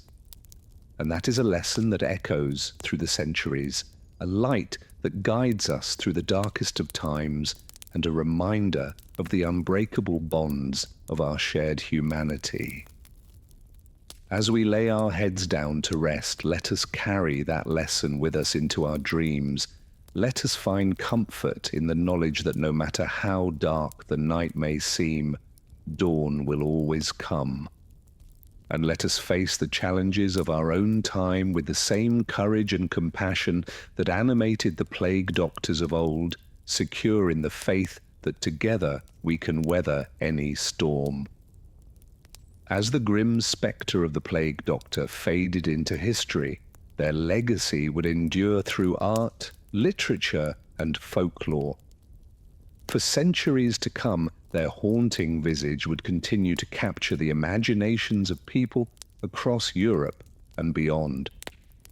One of the most famous artistic representations of the Plague Doctor can be found in the Danse Macabre, or Dance of Death, a common motif in medieval art. These morbid works, often adorning church walls and cemetery gates, depicted the inevitability of death for people of all social classes. Among the skeletons and corpses, one could often spot the ominous figure of the Plague Doctor, a reminder of the Black Death's indiscriminate reach. Similarly, the Plague Doctor appears in the iconic Triumph of Death fresco in the Palazzo Abatellis in Polmo, Sicily. Painted by an unknown artist in the late 15th century, this unsettling masterpiece shows Death himself astride a skeletal horse, wielding a scythe as he tramples people from all walks of life. In the background, a cloaked Plague Doctor tends to the dying, a grim reaper in his own right. these macabre depictions of plague doctors were not limited to the visual arts. In literature, too, their eerie presence would be felt long after the Black Death had subsided. The Italian poet and scholar Giovanni Boccaccio, who witnessed the plague firsthand in Florence, immortalized the figure of the plague doctor in his masterwork, The Dame. Published in 1353, this collection of novellas features 10 young Florentines who flee the city to escape the pestilence. In their tales, the plague doctor makes several appearances, often as a symbol of death and despair. Centuries later, the plague doctor would continue to haunt the pages of European literature. In Daniel Defoe's A Journal of the Plague Year, published in 1722, the narrator describes the chilling sight of plague doctors roaming the streets of London. Their beaked masks and wax leather cloaks a telltale sign of the horrors that awaited within the city's quarantined homes. Even in the 19th century, long after the last major outbreak of bubonic plague in Europe, the spectre of the plague doctor lingered in the Gothic imagination. In Edgar Allan Poe's short story, The Mask of the Red Death, a mysterious figure dressed in a blood-spattered robe and mask crashes a masquerade ball, bringing with him the deadly disease. Though not explicitly called a plague doctor, Poe's menacing character bears all the hallmarks of this iconic figure. But while the plague doctor became a staple of art and literature in the real world, their presence gradually faded away. As outbreaks of plague became less frequent and less severe in the 17th and 18th centuries, the need for specialized plague doctors diminished. At the same time, their methods and cures came under increasing scrutiny from a new generation of medical thinkers. One of the most vocal critics of the plague doctors was the Swiss physician and alchemist Paracelsus. Born in 1493, Paracelsus rejected the traditional Galenic medicine that had dominated Europe for centuries, including the humoral theory that underpinned so much of the plague doctor's work. Instead, he advocated for a new approach based on observation, experimentation, and the use of chemical remedies. Paracelsus dismissed the plague doctors as charlatans and quacks more interested in collecting their fees than truly helping the sick. Paracelsus's critique was echoed by other medical reformers in the 16th and 17th centuries, such as the French surgeon Ambroise Paré and the English physician Thomas Sydenham. They argued that many of the plague doctor's treatments like bloodletting and purging actually weakened patients and made them more susceptible to the disease. As these new ideas gained traction, the practice of hiring specialized plague doctors began to wane. By the 18th century, they had largely disappeared from Western Europe, though a few could still be found in the more remote and backward regions of the continent. In the Balkans and parts of Eastern Europe, for example, plague doctors were still being employed as late as the 1830s to deal with sporadic outbreaks of the disease. But by and large, the plague doctor had become a relic of a darker, more superstitious age. Their legacy, however, endured not as a model of medical expertise, but as a symbol of the Black Death's unimaginable horrors and the desperate measures people would take to confront them. For us today, it's easy to look back at the plague doctors with a mixture of fascination and revulsion. On one hand, we can admire their bravery in fighting a terrifying disease, often at great personal risk. Many plague doctors were among the few people willing to treat the infected, providing what little comfort and care they could. Some, like Nostradamus, even experimented with new methods and medicines in a genuine attempt to find a cure. On the other hand, we cannot ignore the plague doctor's many shortcomings and failures. For all their good intentions, their methods were often useless at best and actively harmful at worst. In their ignorance of the true causes of disease, they resorted to superstition, pseudoscience, and outright quackery. And in their desperation to be seen doing something, anything, to fight the plague, they sometimes exploited people's fears and made false promises of miraculous cures. In this sense, the plague doctors were not so different from other controversial medical figures throughout history, like the resurrection men who dug up fresh corpses for dissection, or the snake oil salesmen who peddled all manner of dubious elixirs. They operated in a moral grey area, blurring the lines between healer and charlatan. But perhaps this is what makes the plague doctor such an enduringly fascinating and unsettling figure. In their story, we see reflected the age-old human struggle to confront the spectre of death and disease. We see the desperate search for answers in the face of the unknown, and the all-too human tendency to cling to hope, even in the darkest of times. In a way, the plague doctor's legacy is still with us today. Every time we face a new and terrifying epidemic, from the Spanish flu to AIDS to COVID-19, we grapple with the same questions and challenges that confronted the men behind those beaked masks centuries ago. We too must navigate the uncharted waters of a global health crisis, balancing science and superstition, reason and fear, personal risk and public duty, and just like in the time of the Black Death, we often look to our doctors and healers to guide us through the storm. We place our trust and our lives in their hands, hoping that their knowledge and dedication will see us through to brighter days.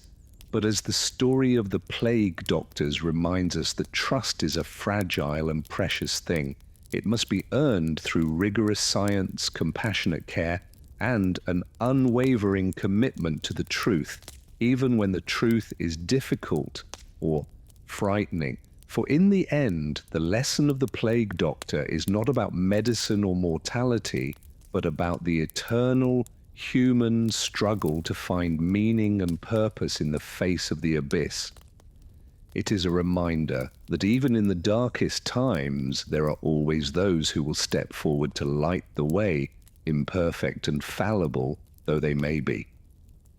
And so we remember the plague doctors not as heroes or villains, but as something much more complex and much more human. They were people who confronted the unimaginable with whatever tools and knowledge they had, driven by a sense of duty, compassion, and perhaps a touch of morbid curiosity. In their haunting visage, we see a reflection of ourselves, our fears and our hopes, our weaknesses and our strengths. And in their story, we find a strange and somber comfort, knowing that even in the face of the greatest horrors, the human spirit endures, ever searching for the light amid the darkness. So let us honor the memory of the plague doctors, not with unthinking reverence, but with clear-eyed understanding. Let us learn from their mistakes and their triumphs, their science and their superstition, and let us carry their legacy forward as we face the challenges and uncertainties of our own time with courage, compassion, and an unshakable commitment to the truth.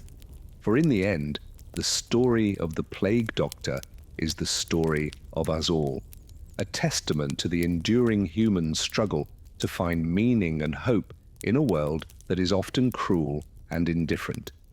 It is a reminder that even in the face of the greatest darkness, there is always a flicker of light, a glimmer of grace waiting to be found. And so we remember them, these strange and haunting figures from a distant past, not as ghosts or ghouls, but as fellow travelers on the great and perilous journey of life. We remember them with reverence and with humility, knowing that in their story we see our own. As we drift off to sleep, let us dream of a world where their memory is honored, not with fear or revulsion, but with understanding and compassion. Let us dream of a world where the lessons of the plague doctors are not forgotten, but are woven into the very fabric of our lives. A reminder of our shared humanity, our shared fragility, and our shared strength. And let us wake to a new day, ready to face whatever challenges may come, armed with the wisdom of the past and the hope of the future. For in the end, that is the true legacy of the plague doctor, a legacy of resilience, of perseverance, and of the enduring power of the human spirit to triumph over even the darkest of times. Part 6. Profiles of notable plague doctors. Throughout the medieval era, a handful of plague doctors made their mark on history, either through their tireless efforts fighting the disease or the fascinating stories and legends that grew up around them. One of the most intriguing figures was the young man who would become known to history as Nostradamus. Long before he found fame as an astrologer and supposed prophet, Nostradamus worked as a plague doctor in France in the 1520s. Born Michel de Nostradam, he attended the University of Maya and gained hands-on experience treating plague victims in Provence. Accounts suggest he pioneered more enlightened methods like fresh air, clean water, and removing corpses from the streets. Some even credit him with creating an early rose pill of vitamin C to strengthen the body. While modern historians doubt many of these claims, his time battling the plague undoubtedly shaped the young doctor and may have sparked his interest in predicting the future. Another mythic plague doctor was the enigmatic figure known as Dr. Schnabel of Rome. Though solid records of his life are scarce, Schnabel was immortalized in a famous 17th century engraving by Paul I. The haunting image shows the plague doctor in his full iconic outfit, stalking through a town strewn with the dead and dying. According to legend, Dr. Schnabel was a fearless and inventive plague fighter, willing to try daring and occult methods beyond the standard practices of the time. Some stories claim he marched through the streets banging a drum, using musical tones to lure the plague away like a snake charmer or Pied Piper. Others say he employed alchemical potions, astrological talismans, and incantations alongside his lancing of buboes. How much truth lies behind the Schnabel legends is hard to confirm, but his captivating image in Fürst's engraving ensured his place in the plague doctor pantheon. A somewhat more reputable plague doctor was John of Burgundy, a French physician who published an influential treatise on the Black Death in the 1360s called the Treatise on the Epidemic. Burgundy's work helped spread many of the standard treatments of the time, including bloodletting, boil lancing, purgative medicines, and fumigation with herbs. He also promoted the use of theory, a cure-all concoction supposedly created by the ancient Greeks that remained popular into the 18th century. Made from dozens of ingredients like viper flesh, opium, spices, and honey, theory was touted as a miracle remedy for the plague and other ailments. While it may have dulled pain with its narcotic effects, Thick, of course, did little to truly fight the disease. Nonetheless, Burgundy's writings helped cement his status as an expert and authority on the plague throughout medieval Europe. These notable figures, Nostradamus the visionary, Dr. Schnarrel the eccentric, and John of Burgundy the scholar, represent just a sampling of the many doctors who donned the ominous plague mask and battled the Black Death across the centuries. Some were earnest and dedicated, others opportunistic or misguided, but all contributed to the enduring image and mythos of the plague doctor that still haunts the imagination today. And as their stories spread through whispered tales and printed pages, the plague doctor took on a compelling second life as a figure in medieval and Renaissance art. Part 7: The Plague Doctor in Art and Literature. As the Black Death carved its grim path across Europe, the plague doctor became a darkly captivating figure in the artwork of the era. Many woodcuts, manuscript illustrations, and engravings featured skeletally thin plague doctors stalking through towns devastated by disease. In some depictions, the beaked physicians almost seemed to be grim reapers themselves, culling the infected like a personification of death. This macabre medical imagery reached its heights in the 14th and 15th centuries, when artists used plague doctor figures to capture the omnipresent dread and morbidity of a society traumatized by the Black Death. One famous example is the Danse Macabre, or Dance of Death, a common medieval artistic motif showing dancing skeletons, corpses, and reapers representing the all-conquering power of death. Numerous Danse Macabre works included the skeletal plague doctor joining in death's grisly parade. An anonymous 15th century Italian engraving shows a procession of deceased plague victims following a triumphant scythe-wielding plague doctor against a bleak landscape. Similar scenes appear in the margins of illuminated manuscripts and the exterior carvings of churches, a reminder to viewers that no one was safe from the plague or the beak-musk doctors that heralded it. The plague doctor's ominous silhouette clearly resonated with artists striving to capture the haunting spirit of those death-saturated times.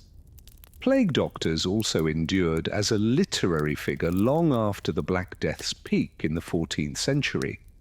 In the 1600s, as later outbreaks still menaced Europe, plague doctors appeared in several famous works. The Italian author Giovanni Baccio, who survived the plague in Florence, used a plague doctor-like figure as a symbol of human vanity and hypocrisy in his classic story collection, The Damiaran. The English writer Daniel Defoe, best known for Robinson Crusoe, mentions plague doctors in his journalistic novel A Journal of the Plague Year, based on the 1665 London outbreak. Even the American Gothic master Edgar Allan Poe, writing in the 1840s, employed a plague doctor-like mask in his chilling tale The Mask of the Red Death, in which a mysterious cloaked figure brings a plague to a debauched masquerade ball. Throughout these artworks and stories, the plague doctor serves as a haunting memento mori, a reminder of life's brevity and death's invincible supremacy. With their unsettling masks and aura of fatal futility, plague doctors symbolize the vulnerability and dread that epidemic disease instilled in the medieval European psyche. Even as the Black Death receded and medicine slowly advanced, the plague doctor persisted in the visual and literary imagination, a macabre icon of one of history's darkest chapters. But in the real world of the late 17th and 18th centuries, the era of the plague doctor was gradually mercifully coming to a close. Part 8: The Decline of the Plague Doctor. By the late 1600s, the plague doctor was starting to seem like a relic of a more barbaric time. The devastation of the Black Death's initial 14th century assault had abated, with outbreaks becoming more localized and sporadic across Europe. At the same time, new medical philosophies and scientific approaches were slowly starting to challenge medieval dogmas about disease. Leaders and scholars increasingly looked upon the old plague doctor ways as ineffective at best and harmful quackery at worst. One influential critic of plague doctors was the Swiss-German physician Paracelsus, often considered the father of toxicology. In the 16th century, he scoffed at the convoluted potions and superstitious methods of many plague doctors, famously declaring that the patients are not helped by all these things. No more than a cow is helped by a new door. Others lambasted plague doctors' reliance on bloodletting-induced vomiting and lancing boils, which likely only worsened suffering without curing anything. The gradual growth of anatomical study, chemical experiments, and empirical observation in the 1500s and 1600s led doctors to question the ancient Greek humoral theories that underpinned plague medicine. Authorities also grew tired of the high fees charged by roving plague doctors with dubious credentials.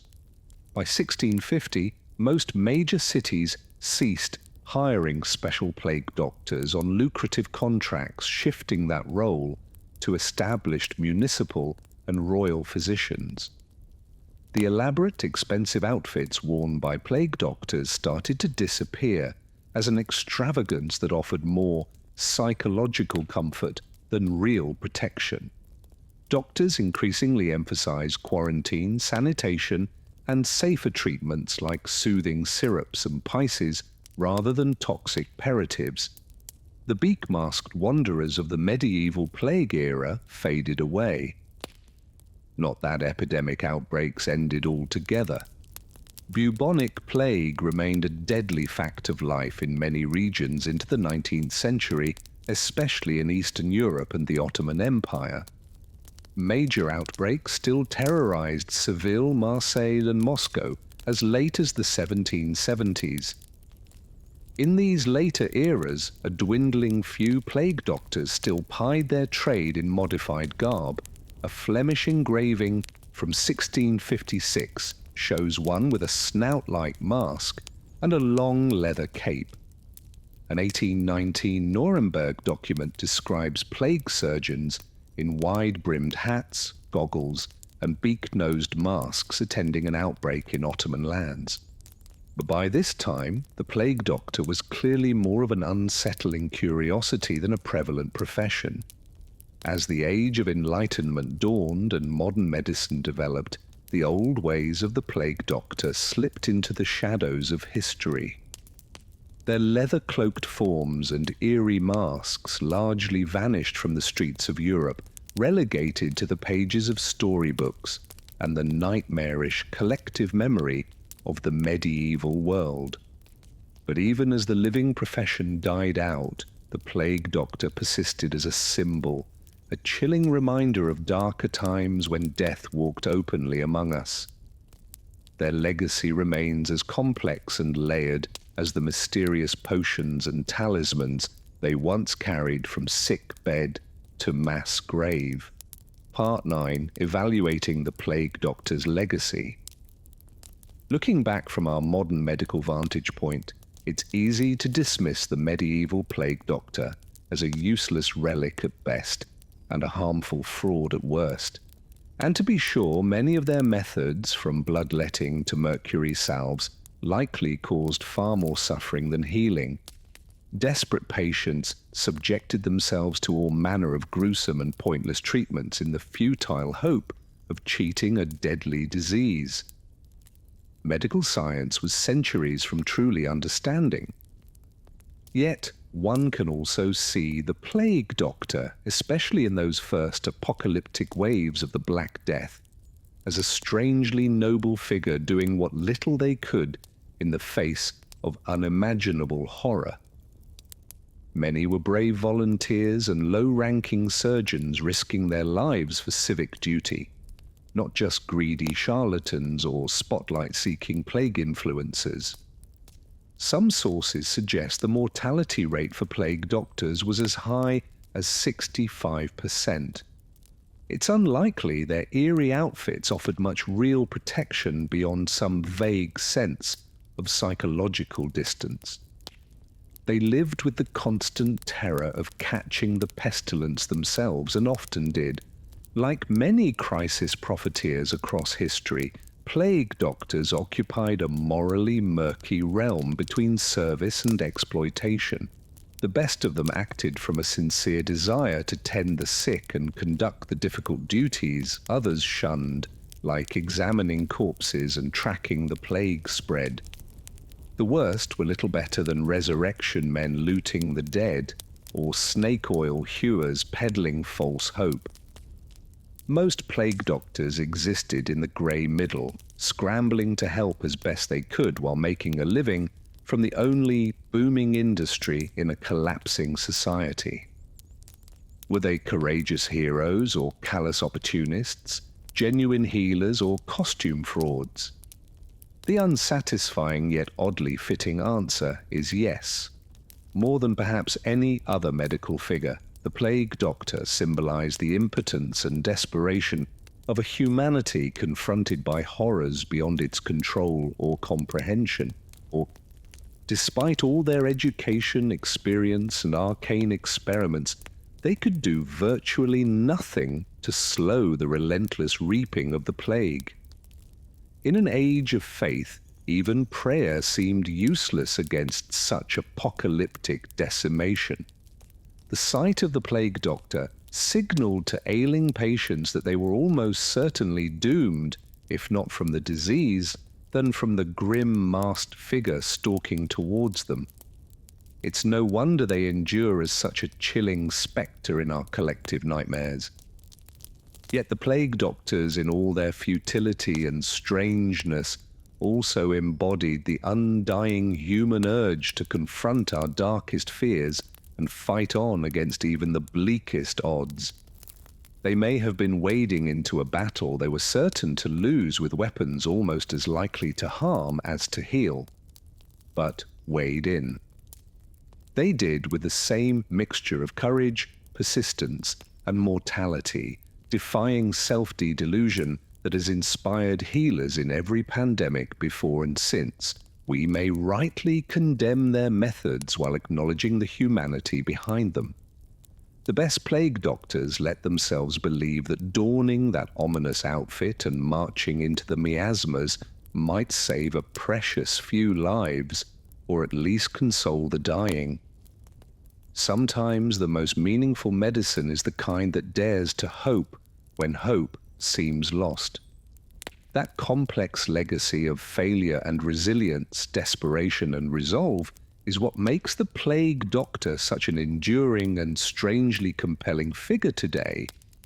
It's the same dark fascination that draws us to the frontline nurses and doctors of our modern pandemic times.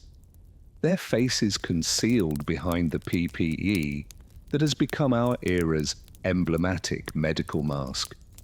The plague doctor reminds us of our own harrowing capacity for blindness and delusion in the midst of raging pestilence, and our stubborn, inspiring refusal to surrender to the void. They are at once a memento mori of life's precarity and a symbol of humanity's tenacity. Conclusion: lessons from the plague doctor. In the end, perhaps the plague doctor endures because they remind us of our own modern selves, separated from the miasmic mysteries of the medieval world, yet still enthralled and terrified by the primal power of pandemic. Staring into the empty glass eyes of that beaked mask, we see reflected our own desperate scramble to combat CO-19 and our own fitful progress against the invisible enemies that have stalked us since time immemorial.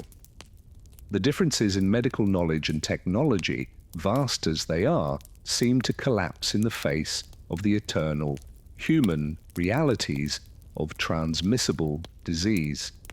The plague doctor's legacy whispers the same lesson our own pandemic has shouted anew: that despite all our scientific advances and elaborate social constructs, we remain far more vulnerable than we like to admit, that our bodies and our societies can unravel with startling speed when a malevolent microbe appears.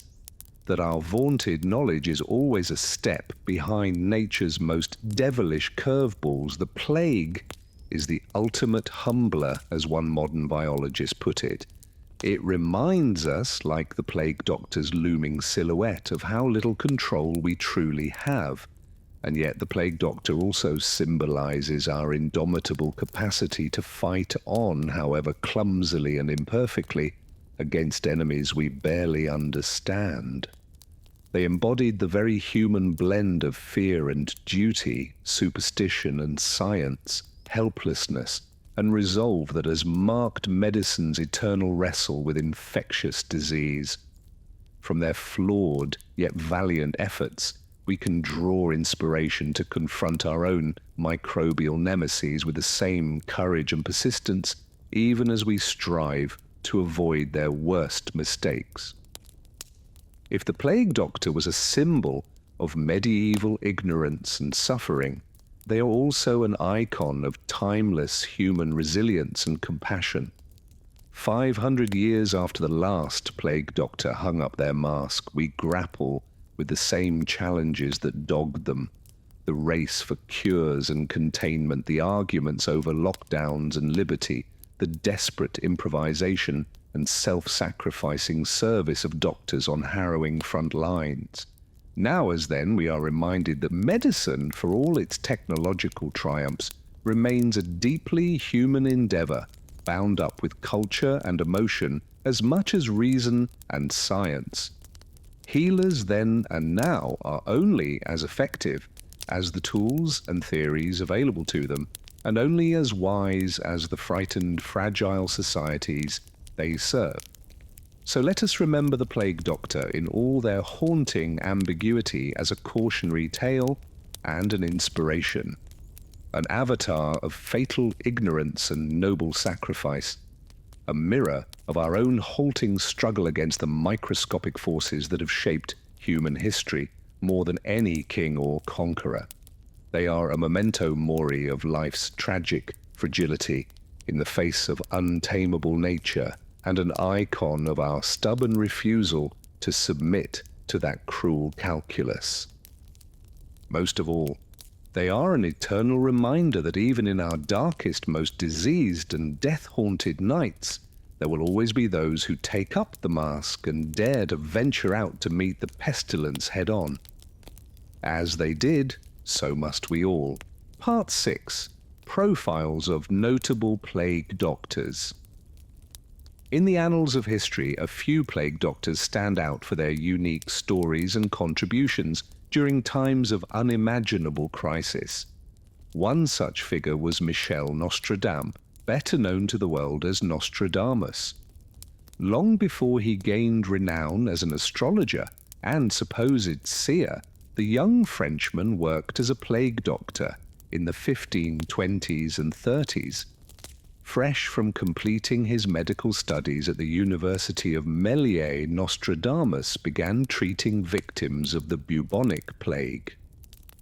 First in his hometown of Sanita province, then in surrounding towns like Marseille and Aix-en province, he threw himself into the fight against the dreaded pestilence, working tirelessly to heal the sick and comfort the dying. Rather than relying solely on the traditional treatments of bloodletting and purgatives, Nostradamus employed novel methods like promoting cleanliness, fresh air, and clean water. He formulated his own herbal remedies, including the famous rose pill, which contains such ingredients as rose hips, cypress, iris, and sawdust from greenwood. While the efficacy of these concoctions is certainly questionable by modern standards, his tireless efforts and compassion were much appreciated by the communities he served.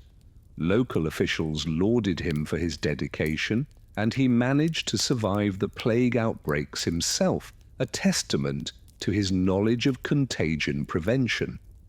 Yet the constant spectre of death and suffering undoubtedly took a psychological toll. In his later writings, there is a pervasive sense of melancholy and dark fascination with the occult, and apocalyptic visions. One can imagine the horrors witnessed by the young plague doctor, forever haunting the man who would become the infamous doomsday prophet. Another legendary plague doctor was the enigmatic figure known as Dr. Schnabel of Rome. Though little is known about his real identity or life story, he was immortalized in a famous 17th century German engraving, The Doctor, Schnabel von Rom, which depicts him in the iconic plague doctor outfit, complete with ominous, beak-like mask. According to popular legend, Dr. Schnabel was a fearless and eccentric figure who took a highly unconventional approach to fighting the plague. The story goes that during a severe outbreak in Rome, he donned his waxed leather coat and beaked mask and set out to literally lure the plague out of the city. Wandering the narrow-feeted alleyways, Dr. Schnabel would call out to the pestilence, daring it to face him. With a lantern in one hand and a long stick in the other, he banged on doors and shutters, taunting the sickness. "Bring out your dead," he is alleged to have shouted. "The doctor is here to cure you."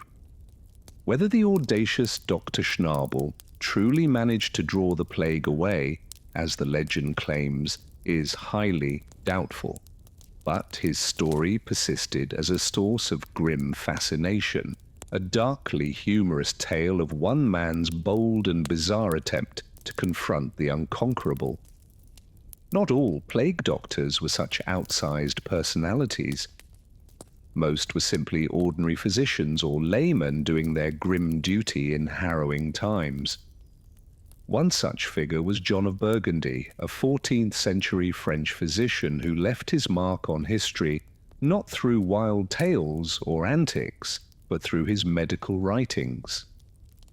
In 1365, as the plague ravaged much of Europe, John of Burgundy published Treatise on the Epidemic, a practical guide for those treating plague victims. The work was notable for promoting the use of phlebotomy, or bleeding as a primary treatment, along with detailed instructions for lancing and cauterizing the swollen buboes that were the plague's most horrific symptom. John also recommended a variety of medicines and tonics to be imbibed or applied topically. The most famous of these was the theory, a concoction that purported to be a universal antidote to poisons and disease. Often containing dozens of ingredients from opium to viper flesh, Thique was a staple in the plague doctor's arsenal, even if its efficacy was questionable at best.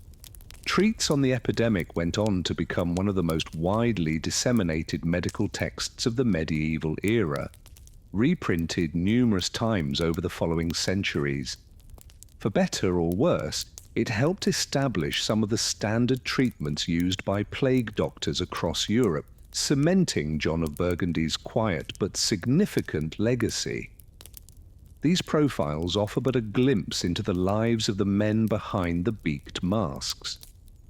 Some were learned physicians, some lay healers, some outright charlatans and profiteers, but they were all united by the grim duty they performed in the face of a terrible foe. Each in their own way represents a facet of the enduring legend of the plague doctor. At once a symbol of selfless service and sinister pseudoscience, a dark and captivating figure who still haunts the human imagination. Part 7.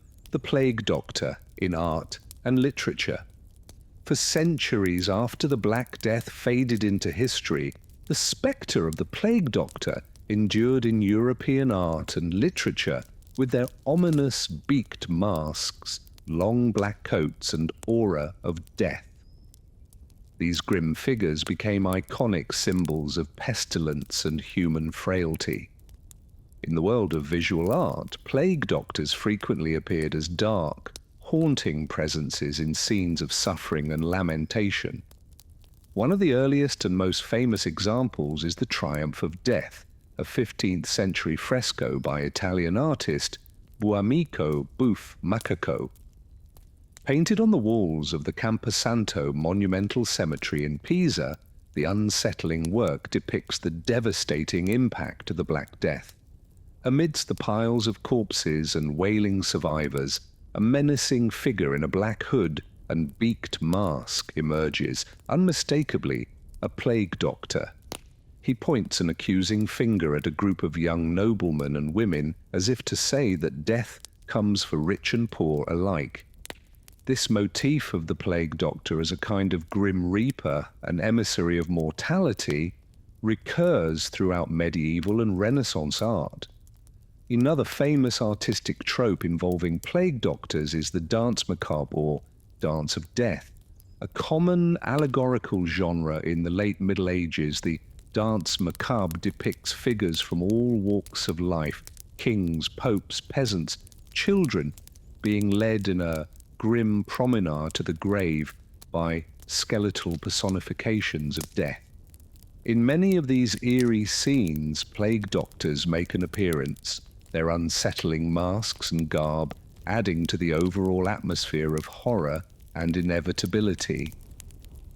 One notable example is Mattus Marien's 1649 engraving, which shows a beaked plague doctor joining the procession of the doomed, holding aloft an hourglass to signify the fleeting nature of life. But it wasn't just in the visual arts that plague doctors cast their long shadow. They also stalked the pages of literature across the centuries. In the 14th century, Italian author Giovanni Boccaccio wrote the Decameron, a collection of novellas set against the backdrop of the Black Death in Florence. While the plague doctor is not a central figure in these bawdy and satirical tales, they do make occasional appearances, usually as symbols of the futility of human efforts against divine punishment. In one memorable passage, Boccaccio describes the plague doctors as men who did not but go about with spices and medicaments, the stench whereof was of itself sufficient to have occasioned sickness to any that scented it. Centuries later, the plague doctor would emerge as a chilling character in the works of Gothic and horror writers. In Edgar Allan Poe's bleak short story, The Mask of the Red Death, a mysterious figure in a habiliment of the grave, with a mask made so nearly to resemble the countenance of a stiffened corpse, crashes a decadent masquerade ball as pestilence devastates the land outside. While not explicitly identified as a plague doctor, the eerie stranger bears all the hallmarks of the iconic outfit, serving as an avatar of the inescapable contagion.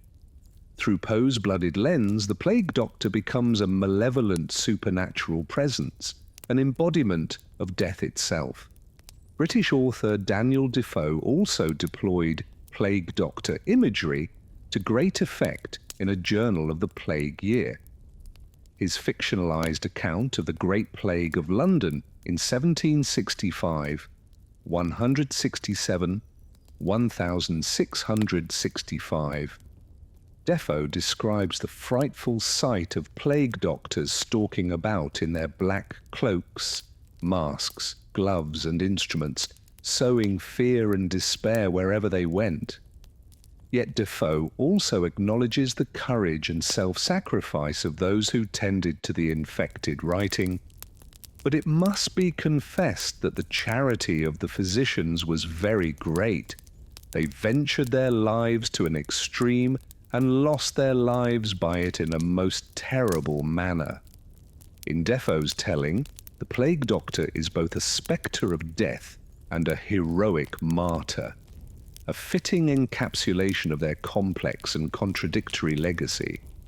From the grim fresco of the Campo Santo to the blood-soaked pages of Poe, the plague doctor has long captured the darkest corners of the human imagination. Even as the real-life plague doctors faded into history, their macabre legend lived on, preserved in the amber of countless paintings, prints, and stories.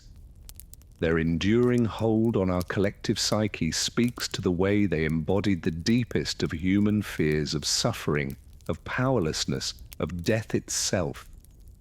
Forever frozen in their eerie beaked masks and black robes, the plague doctor remains a chilling memento, an eternal reminder of the precariousness of life and the horrors that once stalked the earth. Part 8. The Decline of the Plague Doctor. As the 17th century gave way to the 18th, the golden age of the plague doctor began to wear.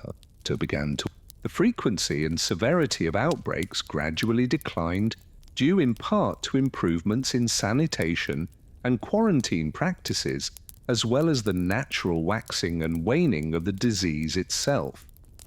With fewer epidemics to battle, the demand for specialized plague doctors decreased. At the same time, the medical theories and treatments that had long underpinned the plague doctor's craft were coming under increasing scrutiny. The ancient Greek system of humoral medicine, which held that illness resulted from imbalances in bodily fluids, was slowly giving way to new ideas based on empirical observation and scientific experimentation. One of the most vocal critics of traditional plague medicine was the Swiss physician Paracelsus, a controversial figure known for his iconoclastic views and fiery temperament.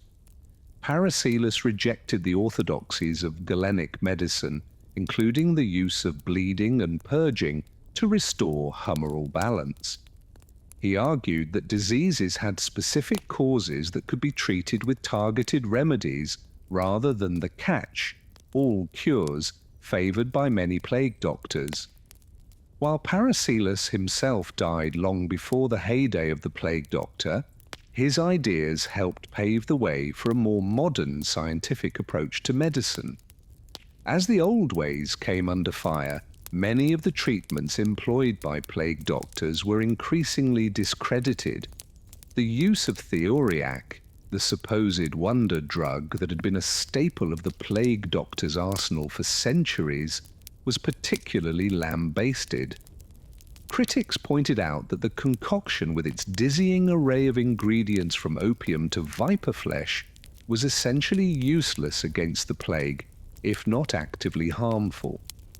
Other common plague doctor practices like bloodletting and induced vomiting also fell out of favor as their ineffectiveness and potential dangers became apparent. The iconic plague doctor costume itself, with its ominous beaked mask and waxed leather coat, was ridiculed as a relic of a superstitious and ignorant age.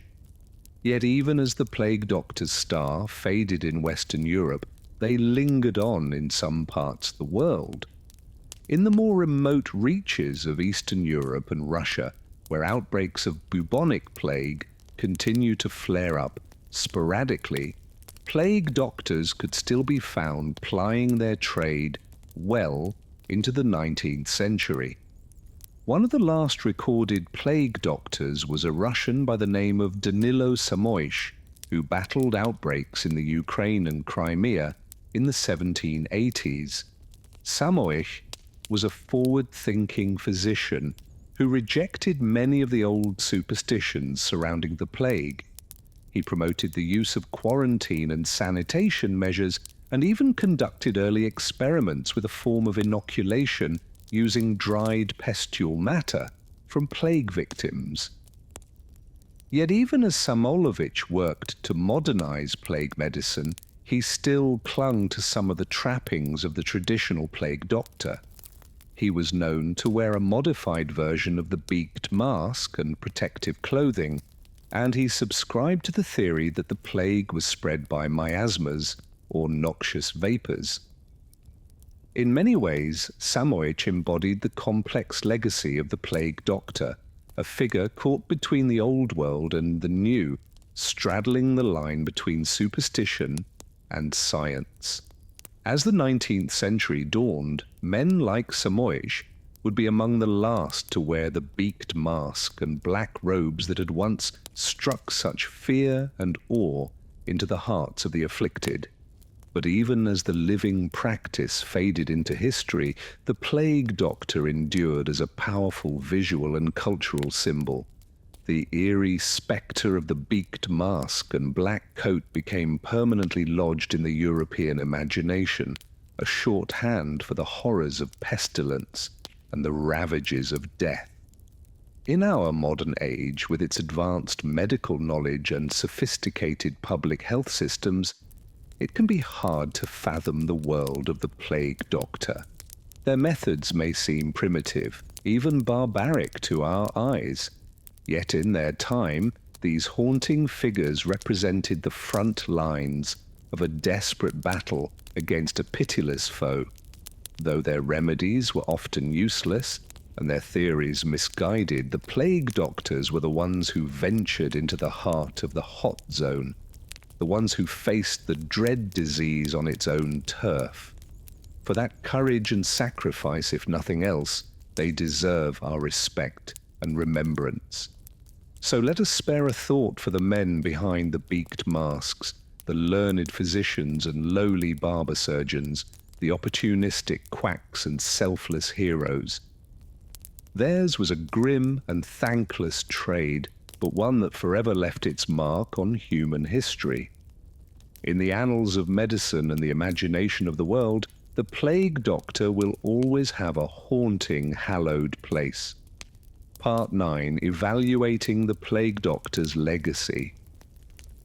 Looking back on the long, grim history of the plague doctor, it's easy to view them as little more than a morbid curiosity, a bizarre footnote in the annals of medicine, notable more for their eerie appearance than any lasting contribution. And it's true that by modern standards their methods were largely ineffective, even counterproductive. Bloodletting, purging, and the application of dubious pecuses likely did little to alleviate the suffering of their patients, and may have even hastened their demise. Yet to dismiss the plague doctors as mere quacks or charlatans would be to do them a disservice. Given the state of medical knowledge in their time, they were working with the best tools and theories available to them. The miasma theory of disease, which held that illnesses were spread by noxious vapors, was widely accepted by learned physicians of the day, and treatments like bleeding and induced vomiting, while misguided, were rooted in the ancient Galenic tradition that had dominated Western medicine for centuries. Moreover, it's important to remember the sheer scale of the crisis that the plague doctors were up against. The Black Death was a pandemic of unimaginable devastation, one that wiped out a third of Europe's population in just a few short years. In the face of such overwhelming horror, it's remarkable that the plague doctors managed to muster any response at all. In fact, the very existence of the plague doctor as a specialized profession speaks to a certain resilience and resourcefulness in medieval society. The idea that cities and towns would hire dedicated medical personnel to treat plague victims at a time when most people had little access to formal health care was a significant development. It shows that even in the darkest of times there was still a flicker of hope, a determination to fight back against the ravages of disease. Of course, not all plague doctors were equally noble or self-sacrificing. As with any profession, there were undoubtedly those who were more interested in personal gain than patient care. The fact that many plague doctors were essentially independent contractors hired on short-term deals with little oversight undoubtedly attracted some unscrupulous characters looking to make a quick florin. There are accounts of plague doctors overcharging for their services or peddling useless nostrums to desperate patients. Some even use their position to rob the homes of the dead and dying. In the chaos and desperation of a plague outbreak, it's not hard to imagine how such abuses could occur. Yet for every bad apple, there were surely many more plague doctors who were genuinely trying to do their best in an impossible situation. We know from contemporary records that some plague doctors worked tirelessly to treat the sick, often at great personal risk. They faced not only the danger of infection but also the psychological toll of constantly confronting death and suffering on a massive scale. Some, like the famed Nostradamus, even turned to unorthodox methods like promoting cleanliness and fresh air in an attempt to combat the disease. While these measures were not enough to halt the plague in its tracks, they do suggest a certain progressive spirit, a willingness to think beyond the conventional wisdom. Perhaps the most fitting testament to the plague doctor's legacy is the fact that even today they endure as a potent symbol in our collective imagination. The image of the bee. The plague doctor's legacy endured long after the Black Death faded into history. In the centuries that followed, these eerie figures continued to haunt the European imagination, appearing again and again in art, literature, and folklore. One of the most famous artistic representations of the plague doctor comes from the 15th century danse macabre genre. These morbid yet fascinating works, often found in churches and graveyards, depicted the skeletal figure of death, leading people from all walks of life in a ghoulish dance. Among the doomed procession, one can often spot the unmistakable beak-masked visage of a plague doctor, a chilling reminder of the era's ever-present spectre of disease and mortality. The plague doctor also stalks the pages of literature across the centuries.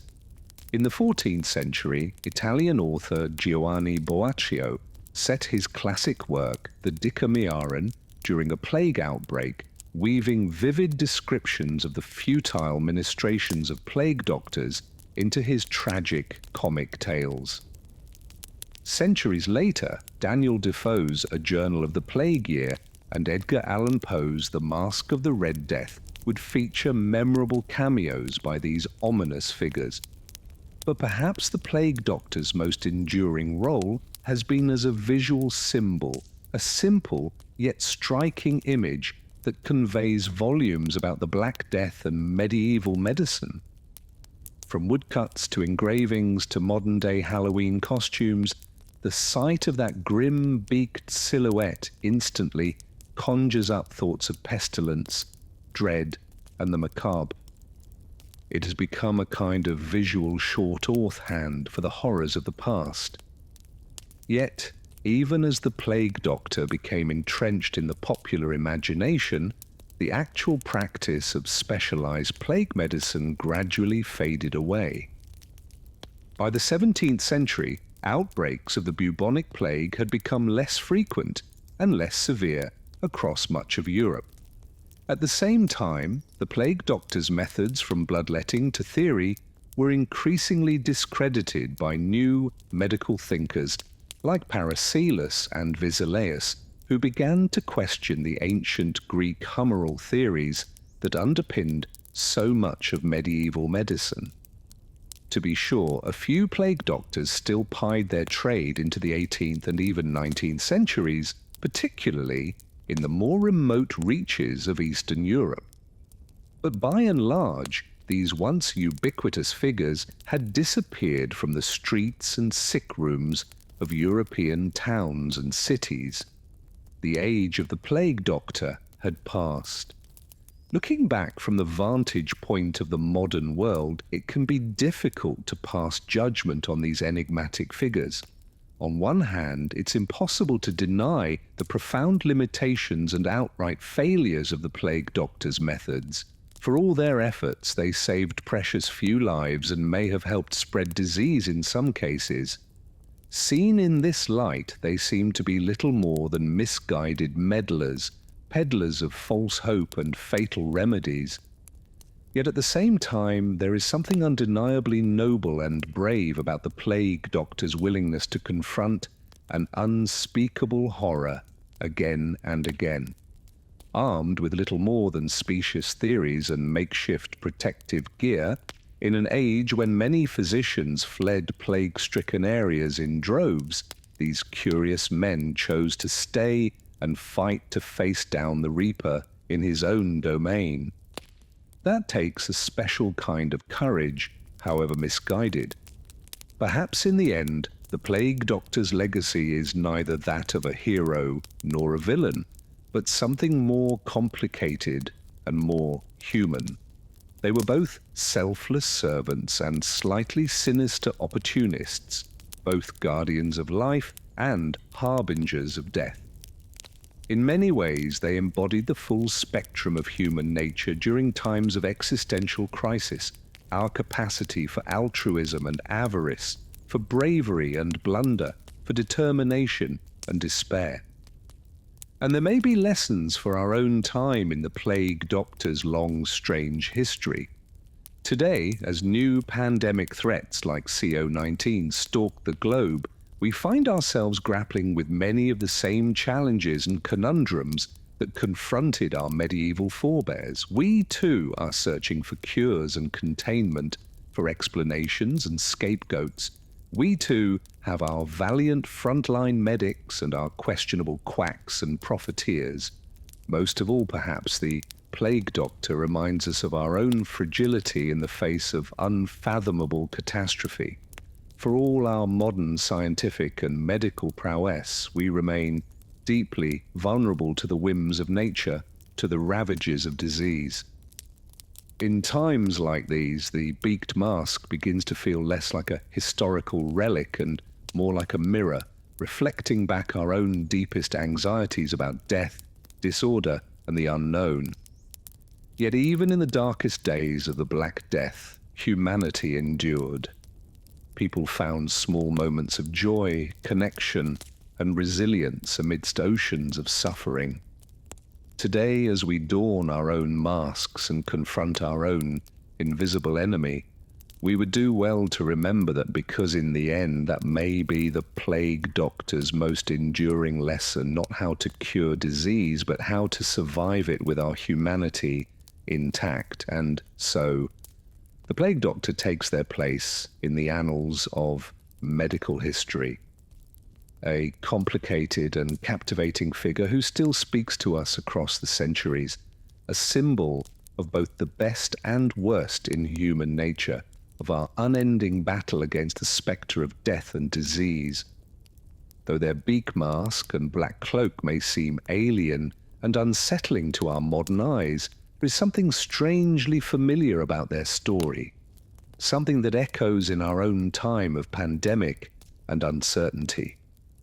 As we lay our heads down to sleep, perhaps we might spare a thought for these long-ago men and women who stared into the abyss of the Black Death and did not look away, who fought a futile battle against an implacable foe, armed with little more than faith, folklore, and a macabre fashion sense. Flawed and fallible as they were, there is a certain dark nobility in their doomed crusade.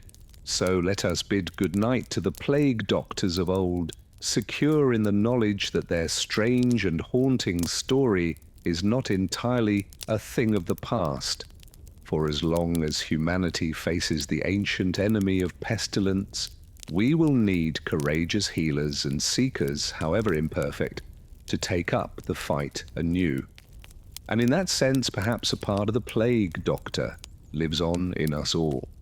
A grim but necessary reminder of our endless dance with death and disease.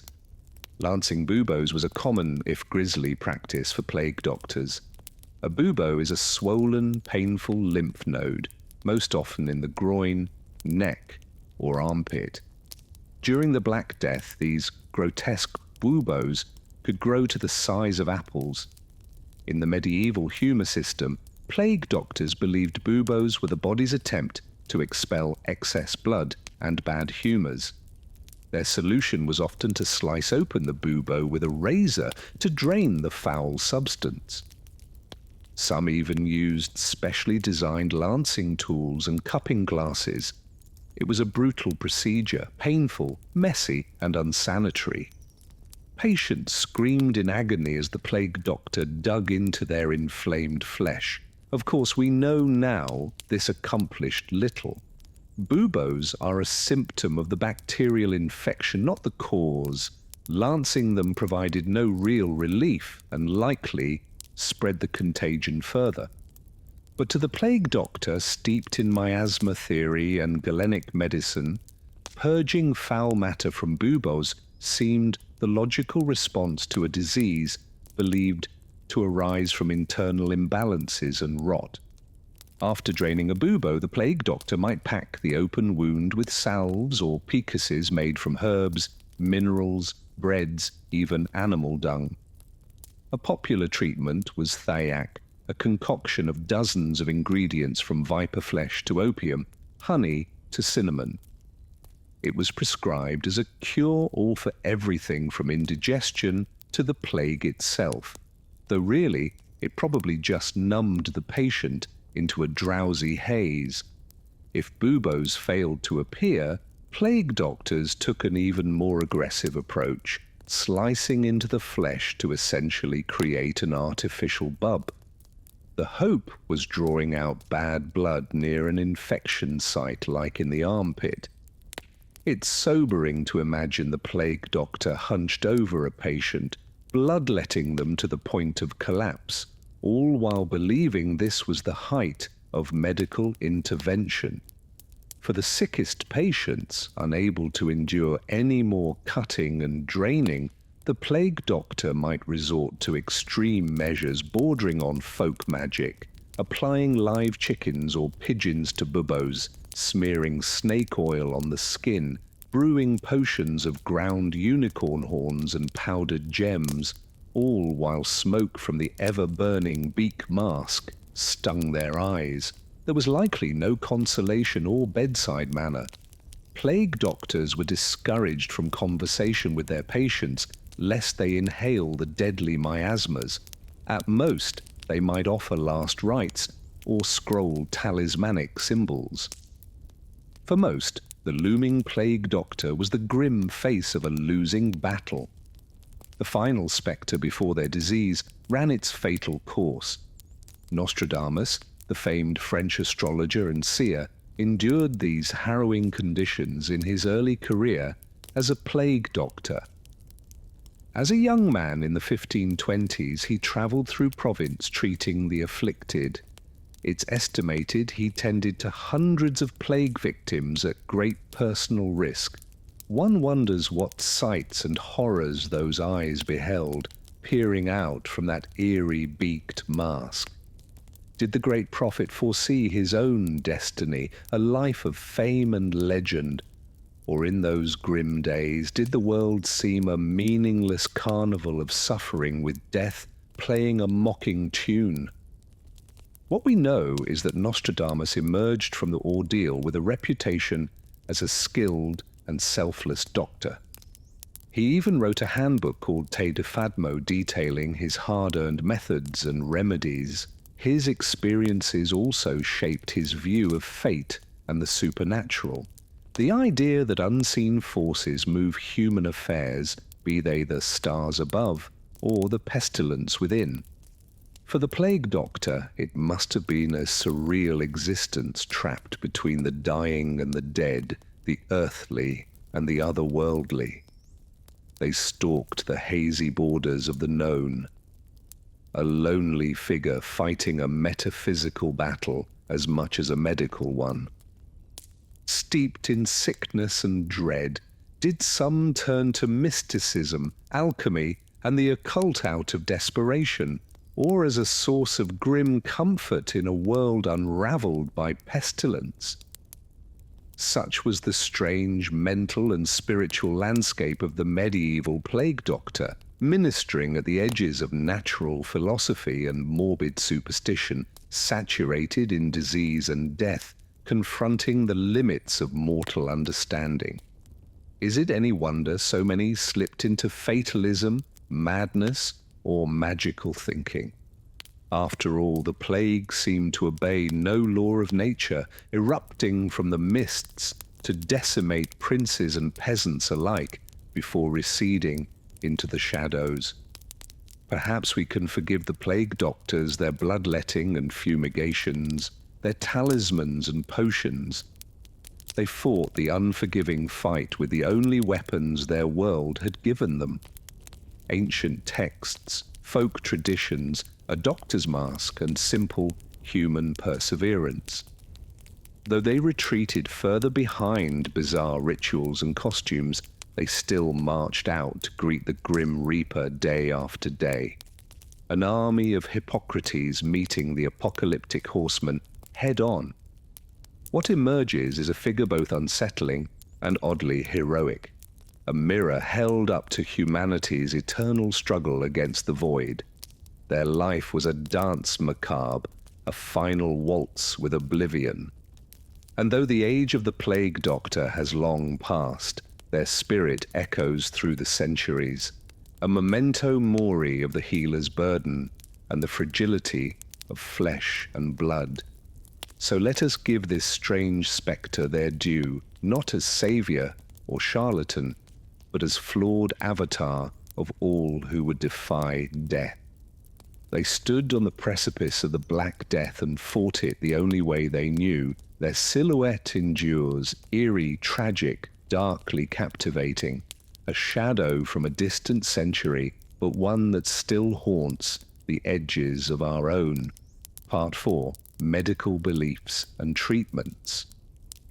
As the plague doctor made his solemn rounds through the afflicted village, his attentions turned to the grim work of treatment. In an age before germ theory and modern medical science, the battle against pestilence was often a desperate struggle in the dark.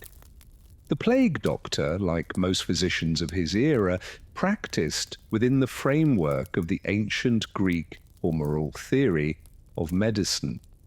This venerable system, handed down from the teachings of Hippocrates and Galen, held that the human body was governed by 4 cardinal fluids: blood, phlegm, black bile, and yellow bile. In a healthy body, these humours existed in perfect balance. But when a humoral excess or deficiency occurred, the result was sickness and disease. The plague doctor's treatments, however strange and appalling they may appear to modern eyes, aimed to restore this delicate equilibrium. The most common weapon in the plague doctor's arsenal was bloodletting. Since antiquity, bleeding had been seen as an effective means to drain corrupt or excessive humours from the body. The plague doctor might open a vein in the arm or apply leeches to draw out the tainted blood. More aggressive bleeding targeted specific areas like the neck to treat the buboes that so tormented the afflicted. In a time without anesthetic, one can only imagine the added anguish these gory ministrations inflicted on the suffering patient. Another favoured practice was the lancing of the buboes. The plague doctor would pierce and drain these grotesque swellings thought to be concentrations of putrefied humours. The resulting wounds would then be cauterized with a red-hot iron or treated with an ointment of honey, garlic, and onion. For many, the agony of the cure rivaled that of the disease itself. Alongside these surgical horrors, the plague doctor also plied an array of potions, tonics, and unwants. Many aimed to induce vigorous purging, whether by sweating, vomiting, or diarrhea. The idea was to expel the noxious humours from the body by any means necessary. One popular preparation was theory, a concoction containing dozens of ingredients including viper flesh, opium, and myrrh. Though costly and complex to prepare, theek was hailed as a cure-all for poison and pestilence. Apothecaries did a brisk business concocting these dubious remedies. Gentler palliatives like rosewater, violets, and comfrey root were prescribed to soothe fevers and restore strength. But in truth, few of these preparations offered more than fleeting comfort against the ravages of the plague. Perhaps sensing the limits of their art, many plague doctors resorted to more metaphysical methods. They burned aromatic herbs like rosemary and frankincense, hoping the fragrant smoke would banish the pestilent miasmas. Holy relics and blessed amulets were placed on the afflicted, entreating divine intercession. Incantations and ritual gestures borrowed from folk magic and religious rite were performed over the sick and dying. Faced with the Black Death, a horror beyond human reckoning, the plague doctor marshaled every weapon at his command. From the cutting edge of medieval medicine to the deepest wells of superstition. In the flickering candle light of the sick room, the boundaries between science, religion, and occultism blurred. The plague doctor fought as best he could with all the tools of body, mind, and spirit. But too often his best was not enough. The humoral treatments, for all their sound and fury, offered little more than false hope in most cases. The buboes still erupted, the fevers still raged, and the afflicted slipped away into the long, dark night of death. The plague doctor could only watch helpless behind his ominous mask as another soul passed beyond reach of his dubious cures. It is perhaps little wonder that the plague doctor became such a hated and dreaded figure. To the sick, he represented torment heaped upon torment, a grim reaper of bloodletting and boil lancing. To the healthy, he was an omen of doom, a walking reminder that none was safe from the pestilence. In a world unraveled by unimaginable calamity, the plague doctor was both a desperate hope and an avatar of deepest fears. As the doctor left the humble cottage and walked into the gloaming, his footsteps were dogged by the weeping of the bereaved and the groans of the afflicted. How many more would he treat tonight, only to consign to the flames come dawn? How long before the pestilence burned itself out, or consumed them all in its insatiable maw? These were questions without answers in a time when the old certainties had crumbled to ash. The plague doctor could only continue his grim work, hoping that his efforts might save a precious few in a dark time beyond human understanding.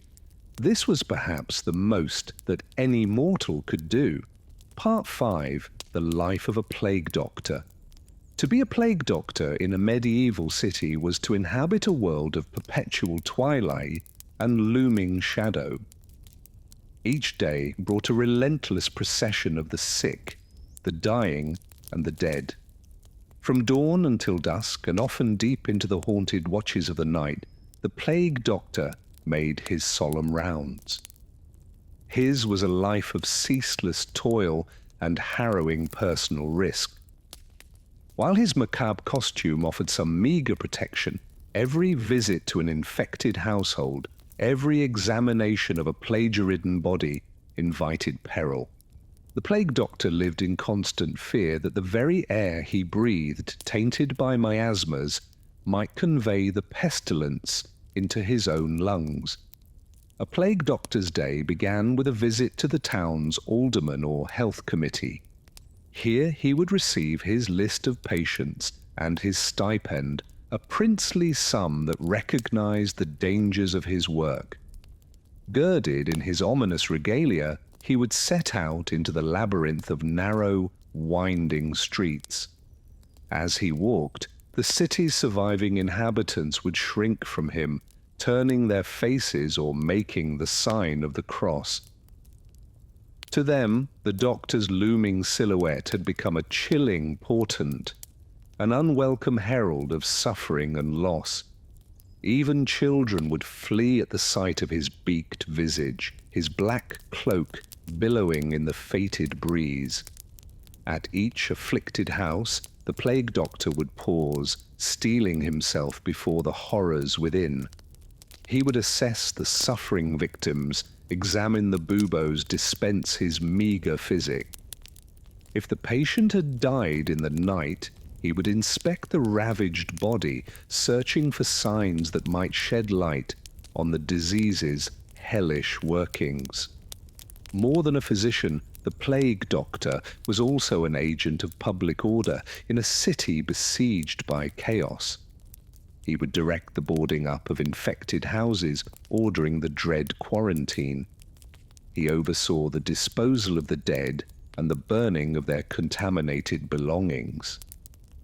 His work was a bulwark against the disintegration of civilized life itself. As the day wore on into darkness, the doctor would return to the health committee to make his report. The names of the dead would be duly recorded. The progress of the pestilence charted with a heavy hand. Then it was off into the night again to check on critical cases or answer some fresh cry of lamentation. The emotional and psychological toll of such a life can hardly be overstated. To be surrounded by constant suffering, to daily don the mantle of a spectre of death exacted a grim price. In the journals and letters that survive from these dark times, we catch glimpses of plague doctors grappling with the enormity of their task. Some turn to drink, losing themselves in the temporary oblivion of wine or ale. Others sought solace in piety, spending what few free hours remained in fervent prayer. Gallows humor, that ancient refuge of those in proximate peril, was a common coping mechanism. Plague doctors became known for their macabre jests and grim witticisms. A few rare souls even found a kind of resolute purpose in the crucible of the crisis. They saw their work, for all its futility and horror, as a sacred calling. In tending to the afflicted, in bearing witness to suffering, they found a higher meaning. Even as they walked through the valley of the shadow of death, they committed themselves to the service of their fellow man.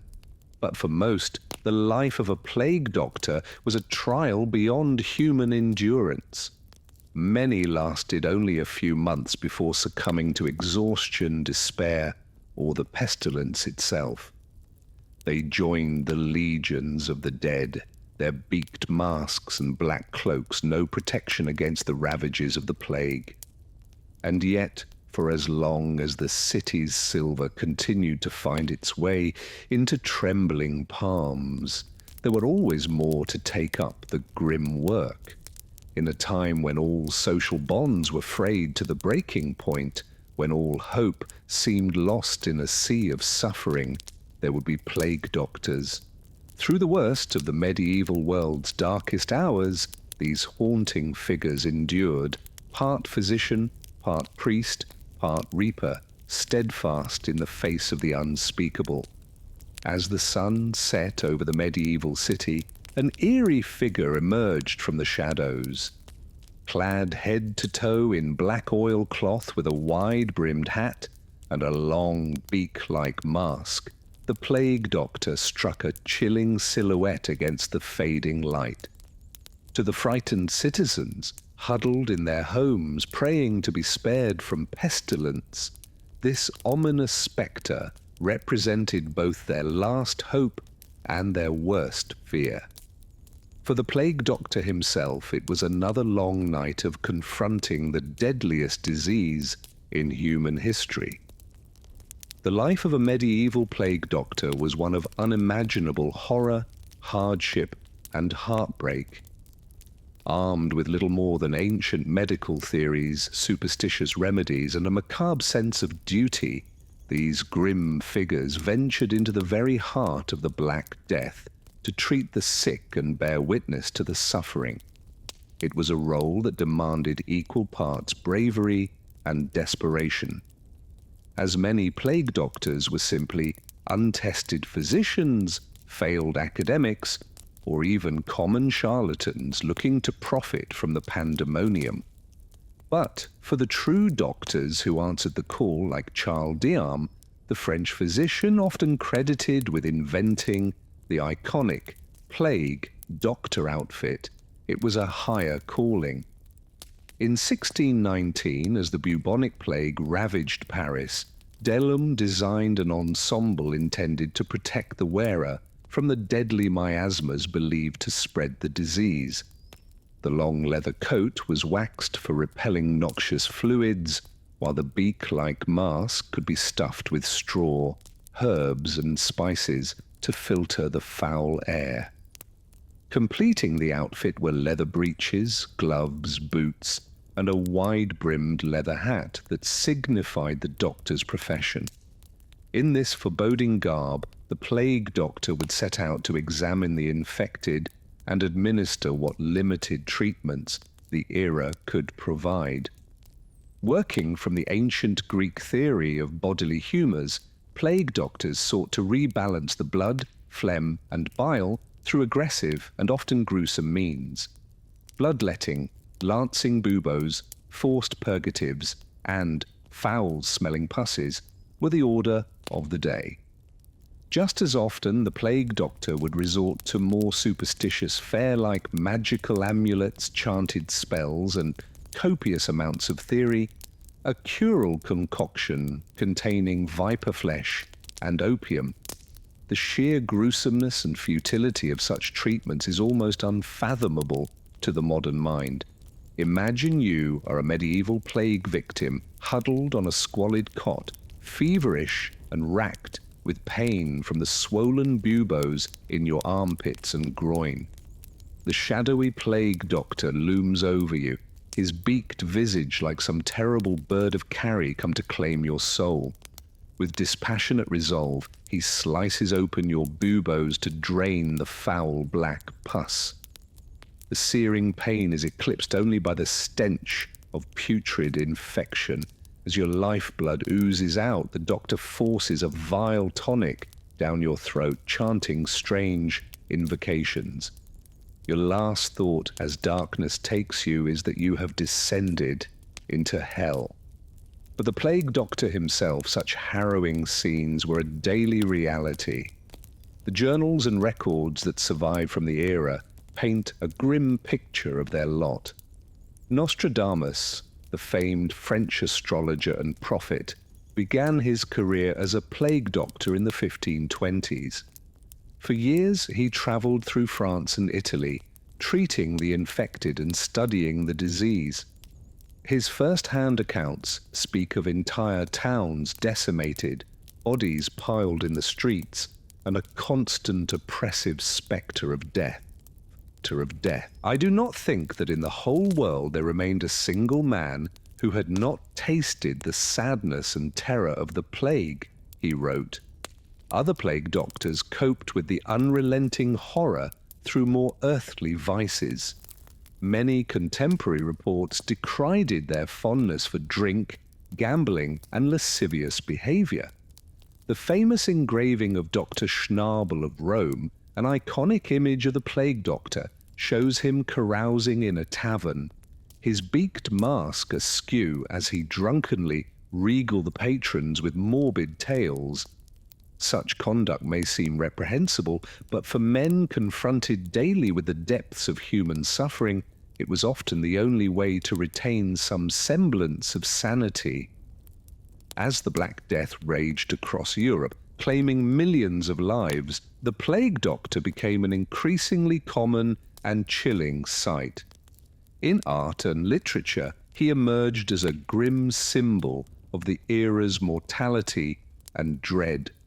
The famous dance macabre genre, which depicted skeletons leading townsfolk in a morbid jig, frequently featured the plague doctor among the revelers. Manuscript illustrations, woodcuts, and memento mori engravings portrayed him as the sardonic emissary of death, ushering the afflicted towards their grisly end with a bony finger.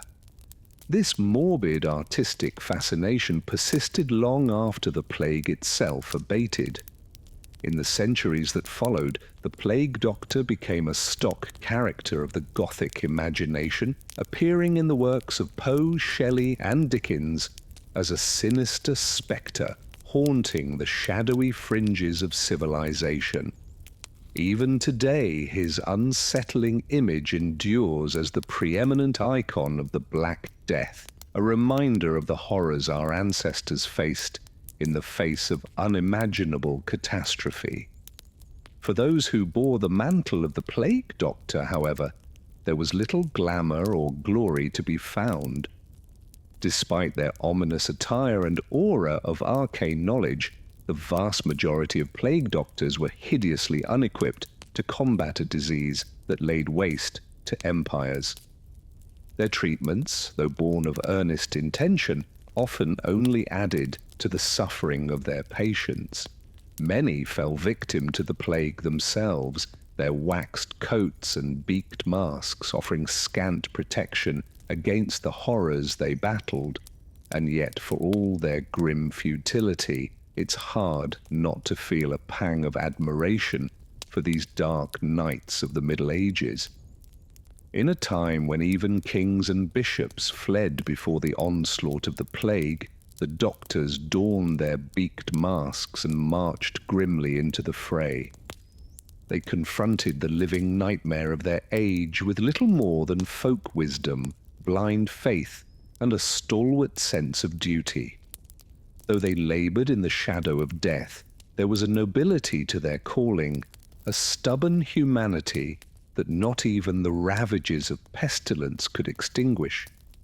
As the plague doctor faded from history, supplanted by the age of reason and the advent of modern medicine, his haunting spectre lived on in art and imagination. The beaked mask and black cloak became the stuff of morbid fascination, a grim reminder of the horrors our forebears weathered in times of plague. Today we look back on the medieval plague doctor as a tragic, enigmatic figure, part monster, part martyr, a symbol of both the darkness of the age and the indomitable human spirit. In our own times, as new pandemics rear their ugly heads and the spectre of global contagion looms large, the lessons of the plague doctor seem more relevant than ever.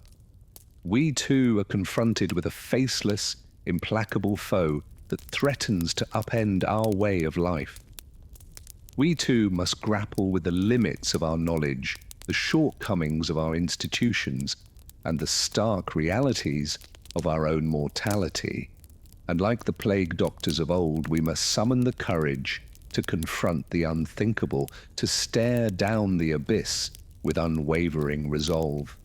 Perhaps in the end, that is the true legacy of the plague doctor. Not the grim visage or the grisly treatments, but the indomitable spirit of compassion and selflessness in the face of overwhelming despair. As we don our own masks and gowns and venture out into an uncertain world, we would do well to remember the example of these dark heroes of history. For in their haunting, haunted eyes we may just catch a glimpse of our own reflection.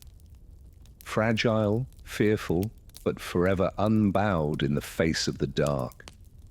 The plague doctor may belong to the shadows of the past, but his lessons endure in the hearts of all who have ever stood against the tide of pestilence and death. As we lay our heads down to sleep, let us dream not of his grim countenance, but of the quiet courage he embodied in times of unimaginable strife.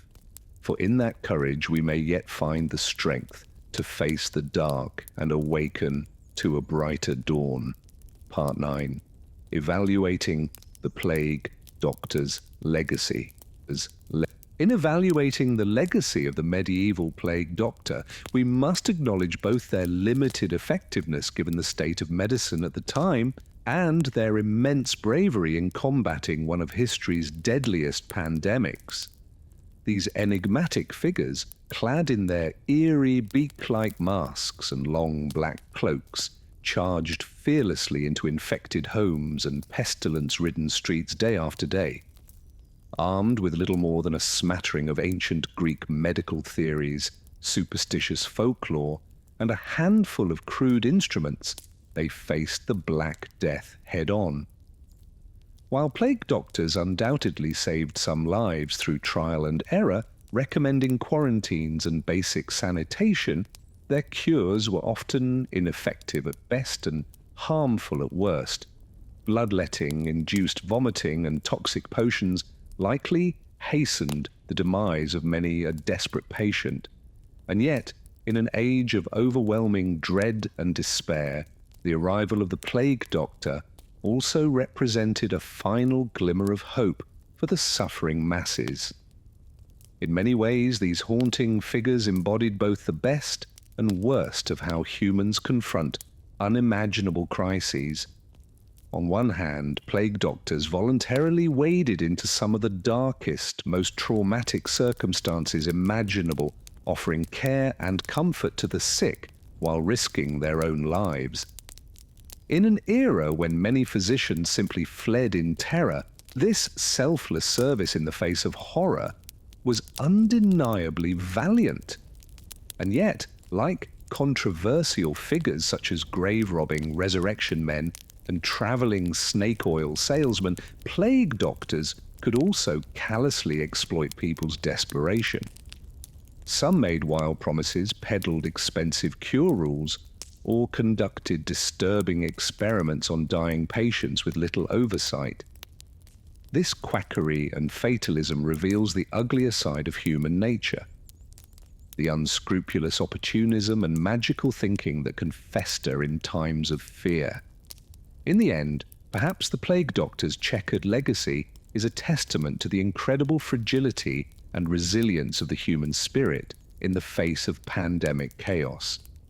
They were ultimately little more than a ragtag mix of educated physicians, ambitious apprentices, wandering charlatans, and everyday people thrust into the role by pure necessity.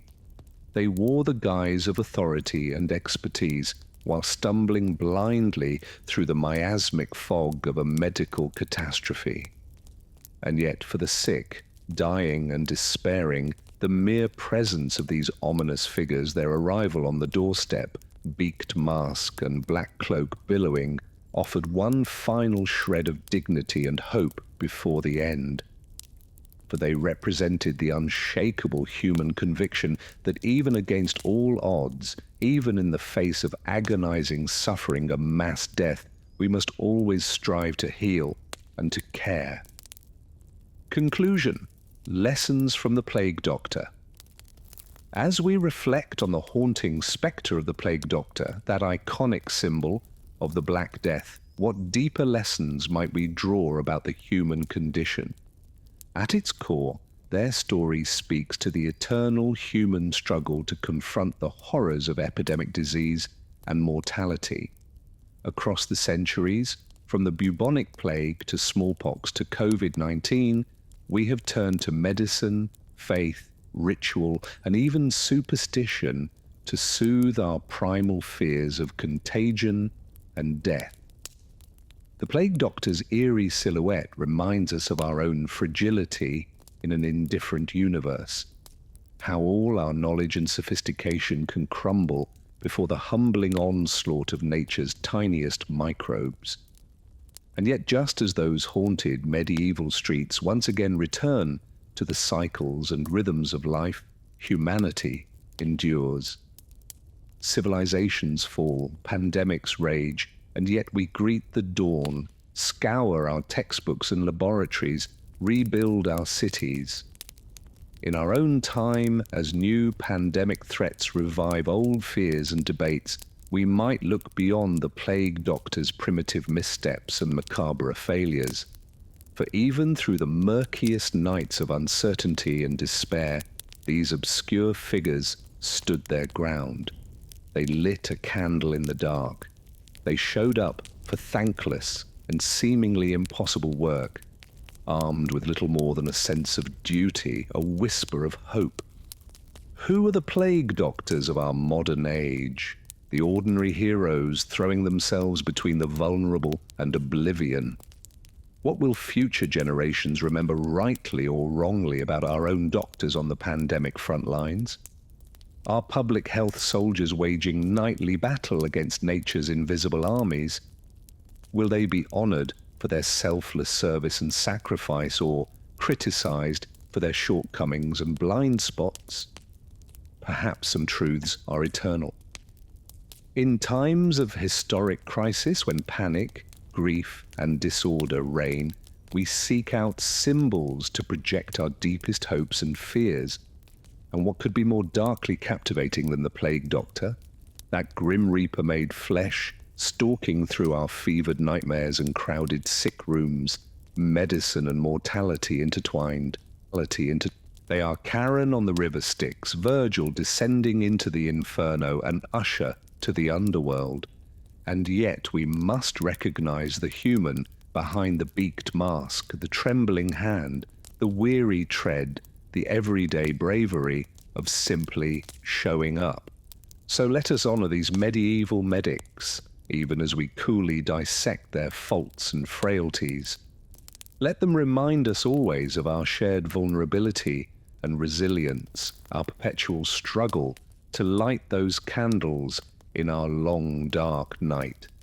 The next time you see that chilling silhouette on the pages of a dusty chronicle, in the shadows of a hallowed museum, or the digital halls of a late-night YouTube deep dive, take a moment to reflect. For you are gazing into a mirror of the human condition, an eternal tableau of suffering and succor, hubris and humility, despair and determination. And as we close this particular chronicle, this ancient yet urgently relevant tale of the plague doctor, let us embrace the stillness of the night. Let those medieval shadows grow long, those narrow streets and busy markets of the mind slowly clear out and grow quiet. Rest now and dream of a brighter tomorrow, where wisdom and compassion might yet triumph over pestilence and fear. Until next time, be well. End with soft suggestion to like, subscribe if enjoying the content, and wishing the listener good night and sweet dreams.